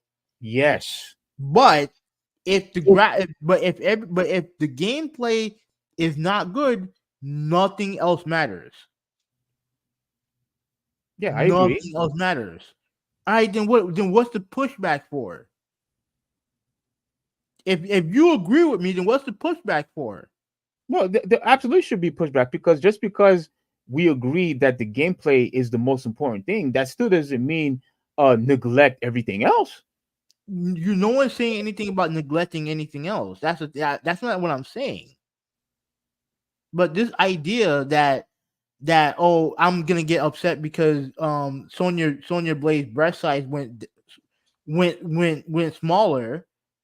To me, you're complaining about nothing. Well, if they're doing it, like I said, for the sake of wokeness or virtue signaling, or because they want to pander to to all the, I guess, to all the gamers who don't look like that, that's stupid. All right, you can say that all you want, but what if they decide to do it on their own? What if they decide to do it on their own? And I'm gonna be real with you. You guys are not gonna give a shit either or. You're not gonna care either or. Because you're not gonna be okay with it either or.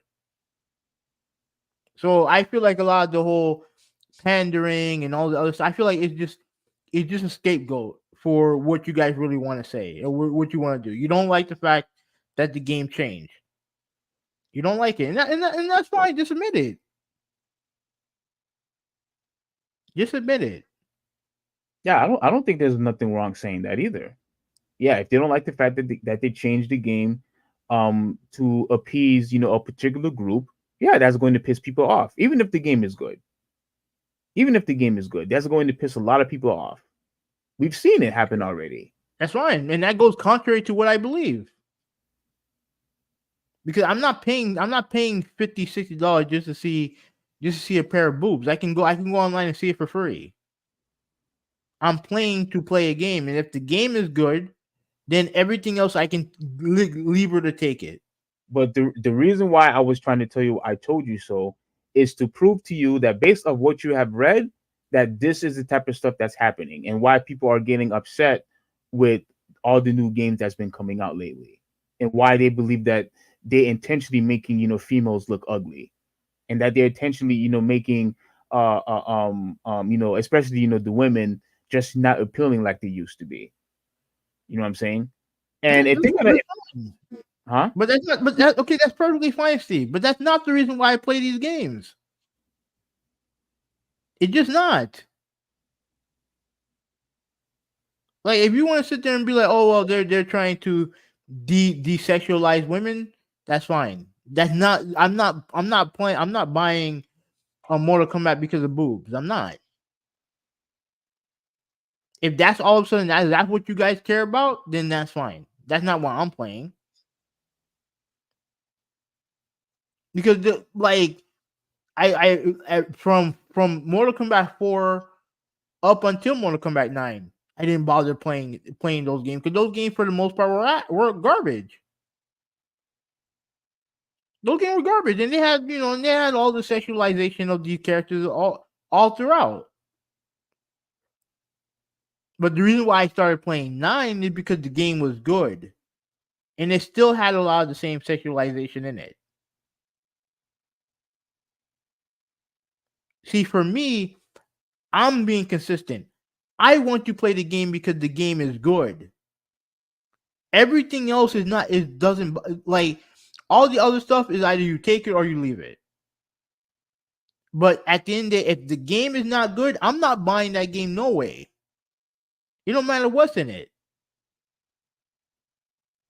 That's been what I've been consistent about from jump. Right? Like, I'm watching the guy who video I linked. His name is Mike Hollow. I like his content. I like his videos. What's his name? Mike Hollow. That's his YouTube channel. Yeah. All right, so shout out to him. Yeah, shout out to him. I do like his videos, and most of his opinions, I'm spot on with him. And even with some of the stuff he says about Sweet Baby Inc., I agree with him on. What did he say?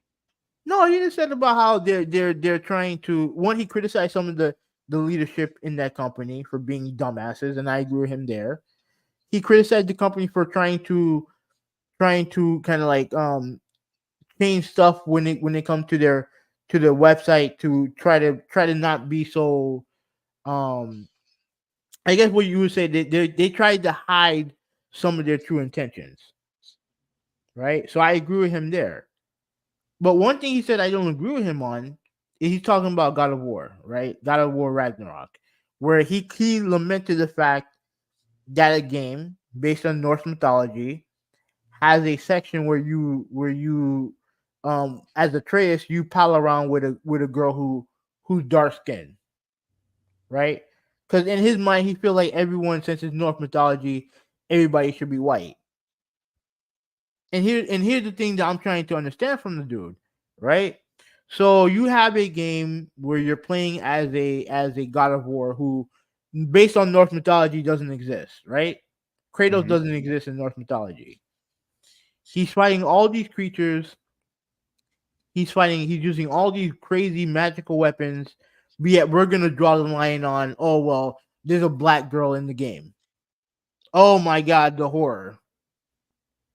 All the stuff that we're willing to accept in our game, but yet once someone puts in either a black woman or a woman with muscles or a black dude or whatever, then we're just gonna be like, oh, woke, and completely ignore the game.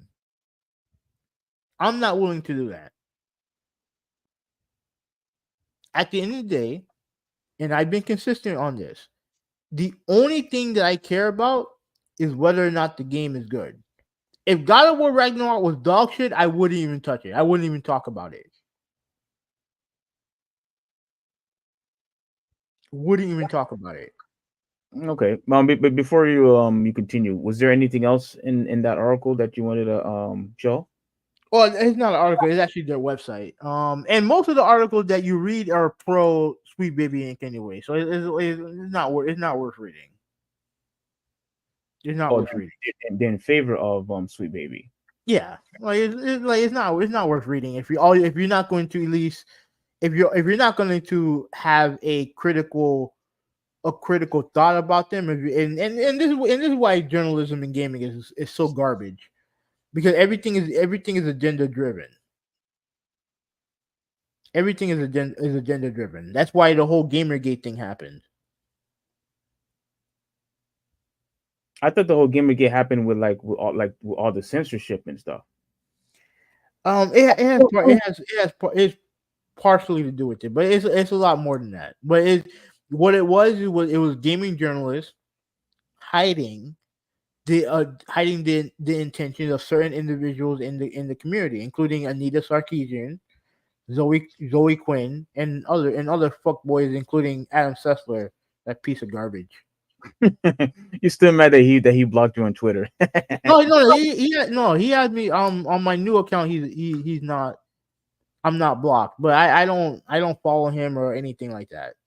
Okay.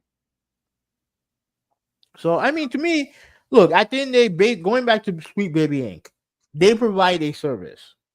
You don't have to like the service, but they provide a service. And if a company wants to use them, fine.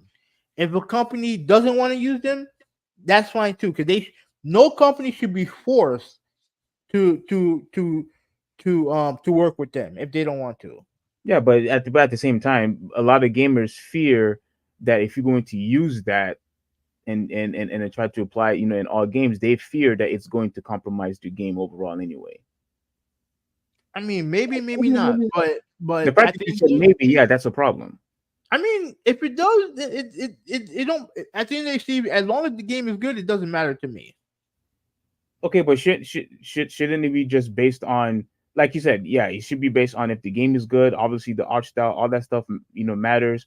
If whoever decides, to develop the game, create the game, all of that, should be merit based only. Not none of this diversity, all this other, mumbo jumbo that people are talking about. Are you qualified to make the game? Are you good at making the game? Is the game good for for us enough for us to play? There's no bugs in it and whatever. all of that should be taken into account. Not some virtual signaling bull crap. Like nobody wants that. People don't want to compromise the look of their characters that they But what if the company wants it? What if the developers want it? What, to change the character models and whatnot? No, if they want their console, if they want consultation from this company. Well, yeah, you're taking the risk of that the game is going to get compromised, though. That's a risk. Because where my stance has always been, it should be just based on merit and merit only.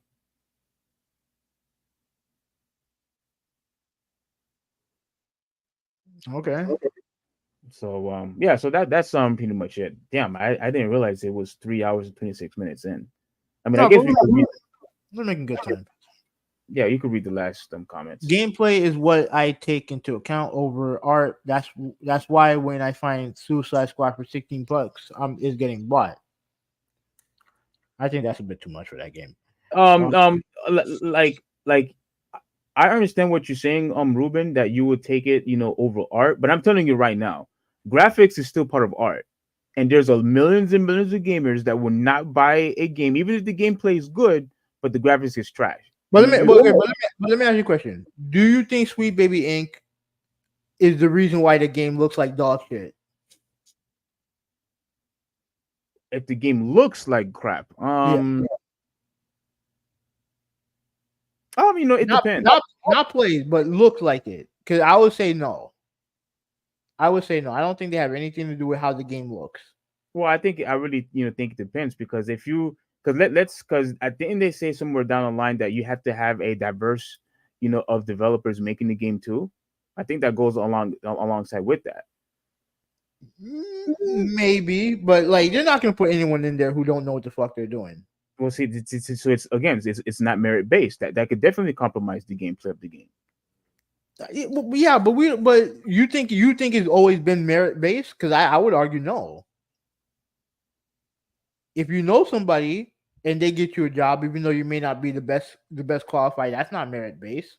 Well, then you have a chance of making the game bad, or at least because you have a certain section that you're involved in. So, I mean, you just have the potential risk of compromising the game if you're just gonna make it, for the sake of diversity and not who's just good at game developing.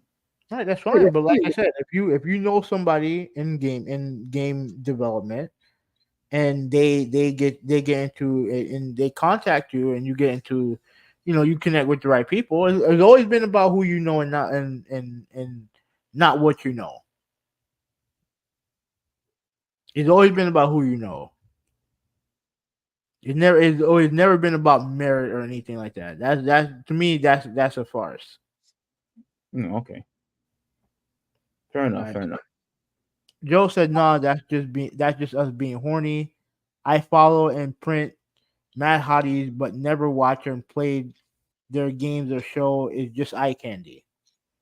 But what are you talking about? I think he's posted pictures of like hot video game characters, but he's not gonna play their games because he's not interested.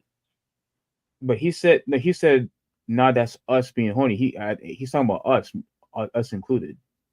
Well, I mean, he's not talking about me.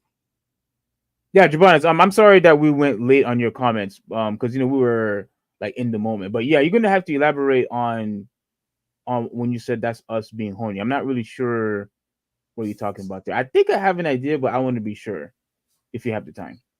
I'm not gonna buy DOA, and I'm not playing DOA beach volleyball. Women hot, but game is shit.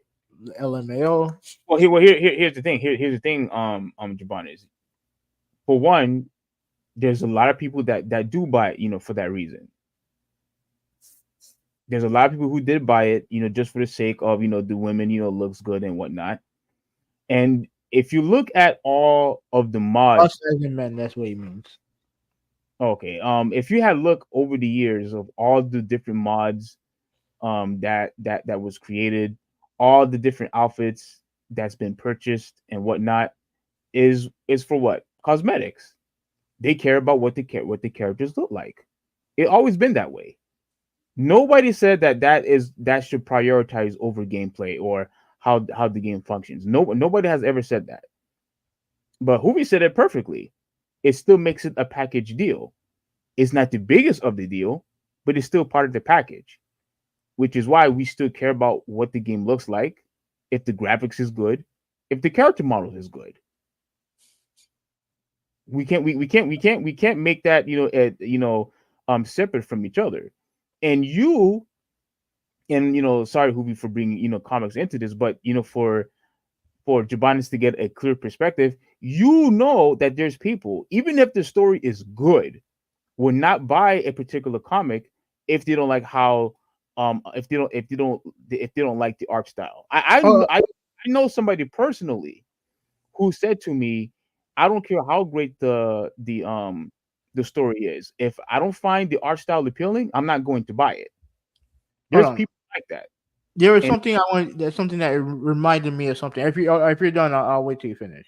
No, and I was just gonna tell Jabanis. So the same way how people feel the same way about a comic book or about graphic novels, they do the exact same thing with video games. I'm not saying everybody, because clearly I don't think you and who would care. But you have people that will not buy a game if the graphics is bad, but the gameplay is good. And you have people, if there's certain characters have been, whether if it's replaced or if the character has been changed, they're going to complain about that also, despite the game being good. Like, so it just happens because it's one of the ways, it's proof how we, the people as gamers, still appreciate artwork. And sometimes, it matters to certain people, to the point where even if the game is good, they're still not going to buy it, or they're still not going to read it. You know what I mean? Go ahead. What were you going to say? Right, so it reminds me of a post I posted, because if for those of you who are not in the Discord, please join the Discord. I added a movie/comic book section in there, text channel in there. And the main reason why, because obviously you guys like comic books. I know you like it, so I figured you guys would like to comment on it there. Now, I was the first person to post something, and the first thing I posted was Zack Snyder pretty much lamenting the fact that he couldn't make a Batman that kills. Right? Mm-hmm. Now, mind you, he's the guy at the. I don't know. He's not in charge of the creation of DC Universe now, is he? No, not anymore. Not anymore. Okay, but when he was, this is what his mindset was: trying to change a character who, under most circumstances, was depicted as a hero that did not kill. But here he is trying to change it, saying, "Oh, I want him to kill," and he has all these excuses as to why he wanted to do that. Mm-hmm. So again, it's not just about like you guys always think about it from a case of, oh, they're just trying to make everything woke and all that other crap. But you have to take into account you have creators who want to create something in their own image. If they just stick by the source material, then all they're doing is taking what someone else created and just putting it there. Every creator wants to put their own spin to it. Now, when it comes to the that's part of the reason why they get the consulting from, and it's not just Sweet Baby Inc. There's other companies that do consulting also. They help ping pong ideas to create something that's unique. Again, you don't have to like what they stand for, but at the end of the day, as long as they make something quality, that's all that should matter. Now, when it comes to Zack Snyder and his Batman, I mean, the only time that we really saw him was in the Justice League movies, right? Mm-hmm. In both Justice League movies, or no, one was Batman vs Superman, and the other one was Justice League. Both movies, I think, were subpar. They're not bad, but they're not great either. You think they're average? They're very average. Okay. Very average, right? But if they were good, and his Batman, and he had a way to justify his Batman being different than the other Batman by killing or whatever, then I think people would not have as much of a problem with it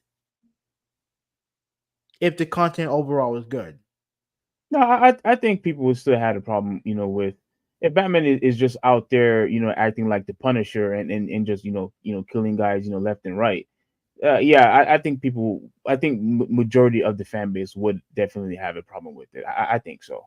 But if the movie was a hit, then more people would be. Then it would lead me to believe that more people are not, or more people like his version of Batman. They would have liked that version of him killing people. Yeah, if the movie was good, or if it made a shit ton of money. Well, I mean, look at the last Batman movie that came out. I mean, the movie was good, but yeah, people were complaining how they changed, certain race, of a character, like Commissioner Gordon. Like Commissioner Gordon, he was black, and I could understand why people were upset about it. And the reason why I complained about it, it wasn't just the fact that they changed his race throughout the whole entire movie. And I remember I was telling Shane this in the comic book store. He doesn't work there anymore. I think he works at GameStop now. And I told Shane this when we was talking about it. There were moments in the movie where I completely forgot that was Commissioner Gordon. They did an awful job of when it comes to representing what the character is supposed to be portrayed as, or what the character is supposed to look like and whatnot. I think they just did an overall bad job, because maybe it's just my problem. Maybe other people didn't feel that way, but I completely forgot that was Commissioner Gordon. I had to constantly, had to remind myself, oh snap, yeah, that's Commissioner Gordon.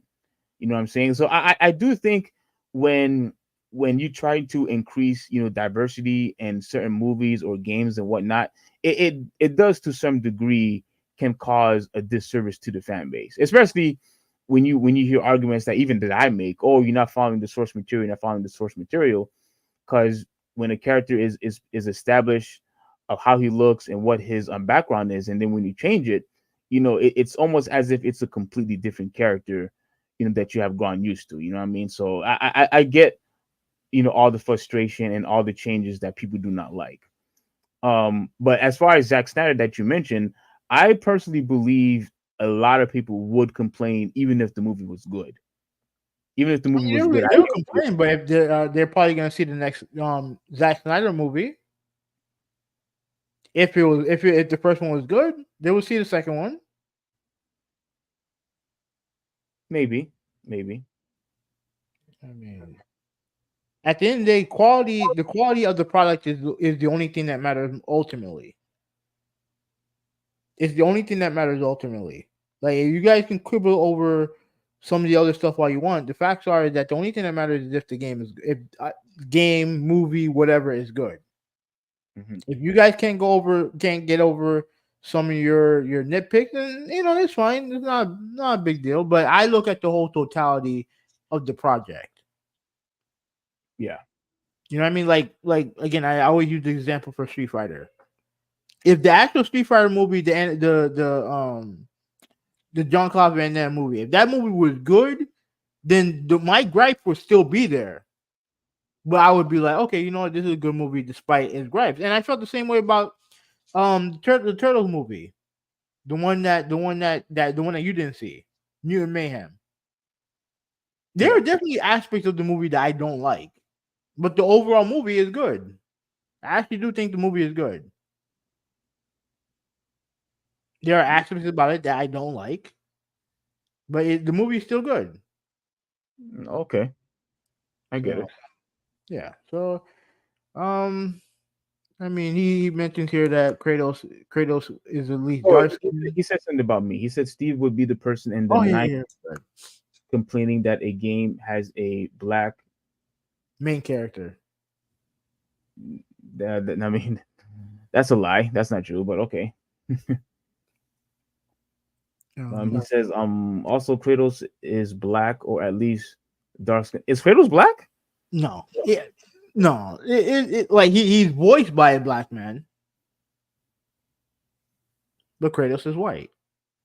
Yeah, that's what I thought. Okay. art style is different from costume design. Okay, but I forgot what game it was, but an art style can also change. Like if you don't like the art style of a particular game, that changes everything, regardless of what the character looks like, because you don't like the overall art style of the game. But yeah, you're right. It is different. But if you don't like a particular costume design of a character, people have the right to complain about that too. Because if you're used to what a particular character look like, and the reason why I'm always bringing up Lara Croft is because that was such a iconic design, with the shorts and with the and the green shirt and the two pistols and whatnot. It was such a great iconic design from Lara Croft. And then when people complain that they change, her the way how she looks, even if the gameplay is good, mind you, the gameplay was good. The game was overall, good, but yet you still have people complain about it. I completely understand why. We go back to the old God of War. Ghost of Sparta was dark skin, not white. Like now, his skin is white because of the ashes. Is that true? I guess so, but I don't think it's important to investigate. But on that note, let's get out of here. I remember playing all the other God of War games. I just don't remember him being black. But it's funny that you mentioned him being black, because I think it's I can't remember what it was. I think I do remember where they say that if you're going to voice act a particular character, you have to match their race. Yeah, I think that's BS too. No, I don't agree with that.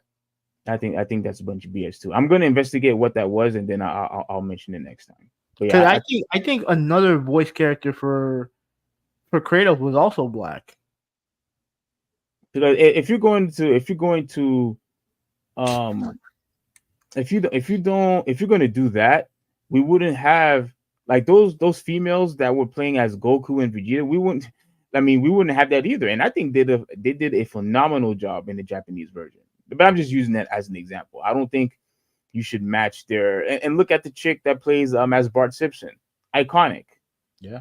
Completely iconic. You know what I mean? So no, do I agree with that? No. You don't need to match it because it's just voice acting. That's all it is. That's all it is. All right. On that note, let's get out of here. Joe, thank you for watching. Ruben, thank you for watching. Nolan, thank you for watching. Ryan Meadows, thank you for watching. Ale, thank you for watching. Let's see. Big James, thank you for watching. Malta, thank you for watching. And I think that is it. That's it. Yeah, I think I got everybody. Oh, Rudolphi, thank you for watching. Almost missed one. Brian, thank you for watching. And yeah, I think you got Malta. Yeah, I got Malta already. Yeah, I think that's it. Yeah, that's it. All right, but anyway, thank you guys for watching. Like I said, I'm gonna put the timestamps. Part 2, part 1 of last week's show is live. Just gotta do part 2 in today's show. I'll probably do that tomorrow. And I think that is it. Steve, if you have any. Wait. I do have video on my channel. I forgot to link it, but I do have video of me playing with Blanca. I saw that. Yeah, using modern controls. So so check that out. Steve, if you have anything that you want to share with the people. No, just pretty much, thanks for the support, y'all. We will be here again next week. I do have a couple more. I already have a couple more topics on top of my head where I want to talk about. And L, once again, I'm sorry, but yeah, you did miss the topic about Jake and Tyson. But like I said, I pretty much said that it was a waste of time in my opinion, because those are not fights that we should be invested in. But you'll check that out. We check it out earlier on, in this podcast, and you'll see what we talked about. Yeah, but I'm glad that you are here. Please subscribe to the channel. But like I said, I just feel like that fight is a complete waste of time. And I wouldn't want to see a 60-year-old man, getting knocked out by someone so young. You know what I mean? But anyway, subscribe, share it on Twitter, share it on IG, Facebook, Snapchat, TikTok, whatever it is that you guys use, so that way more people could watch and that we will continue to make more. So we will see you guys next week. This is the Traditionalist 101 signing out, and have a good one. 186. Have a good night, you guys.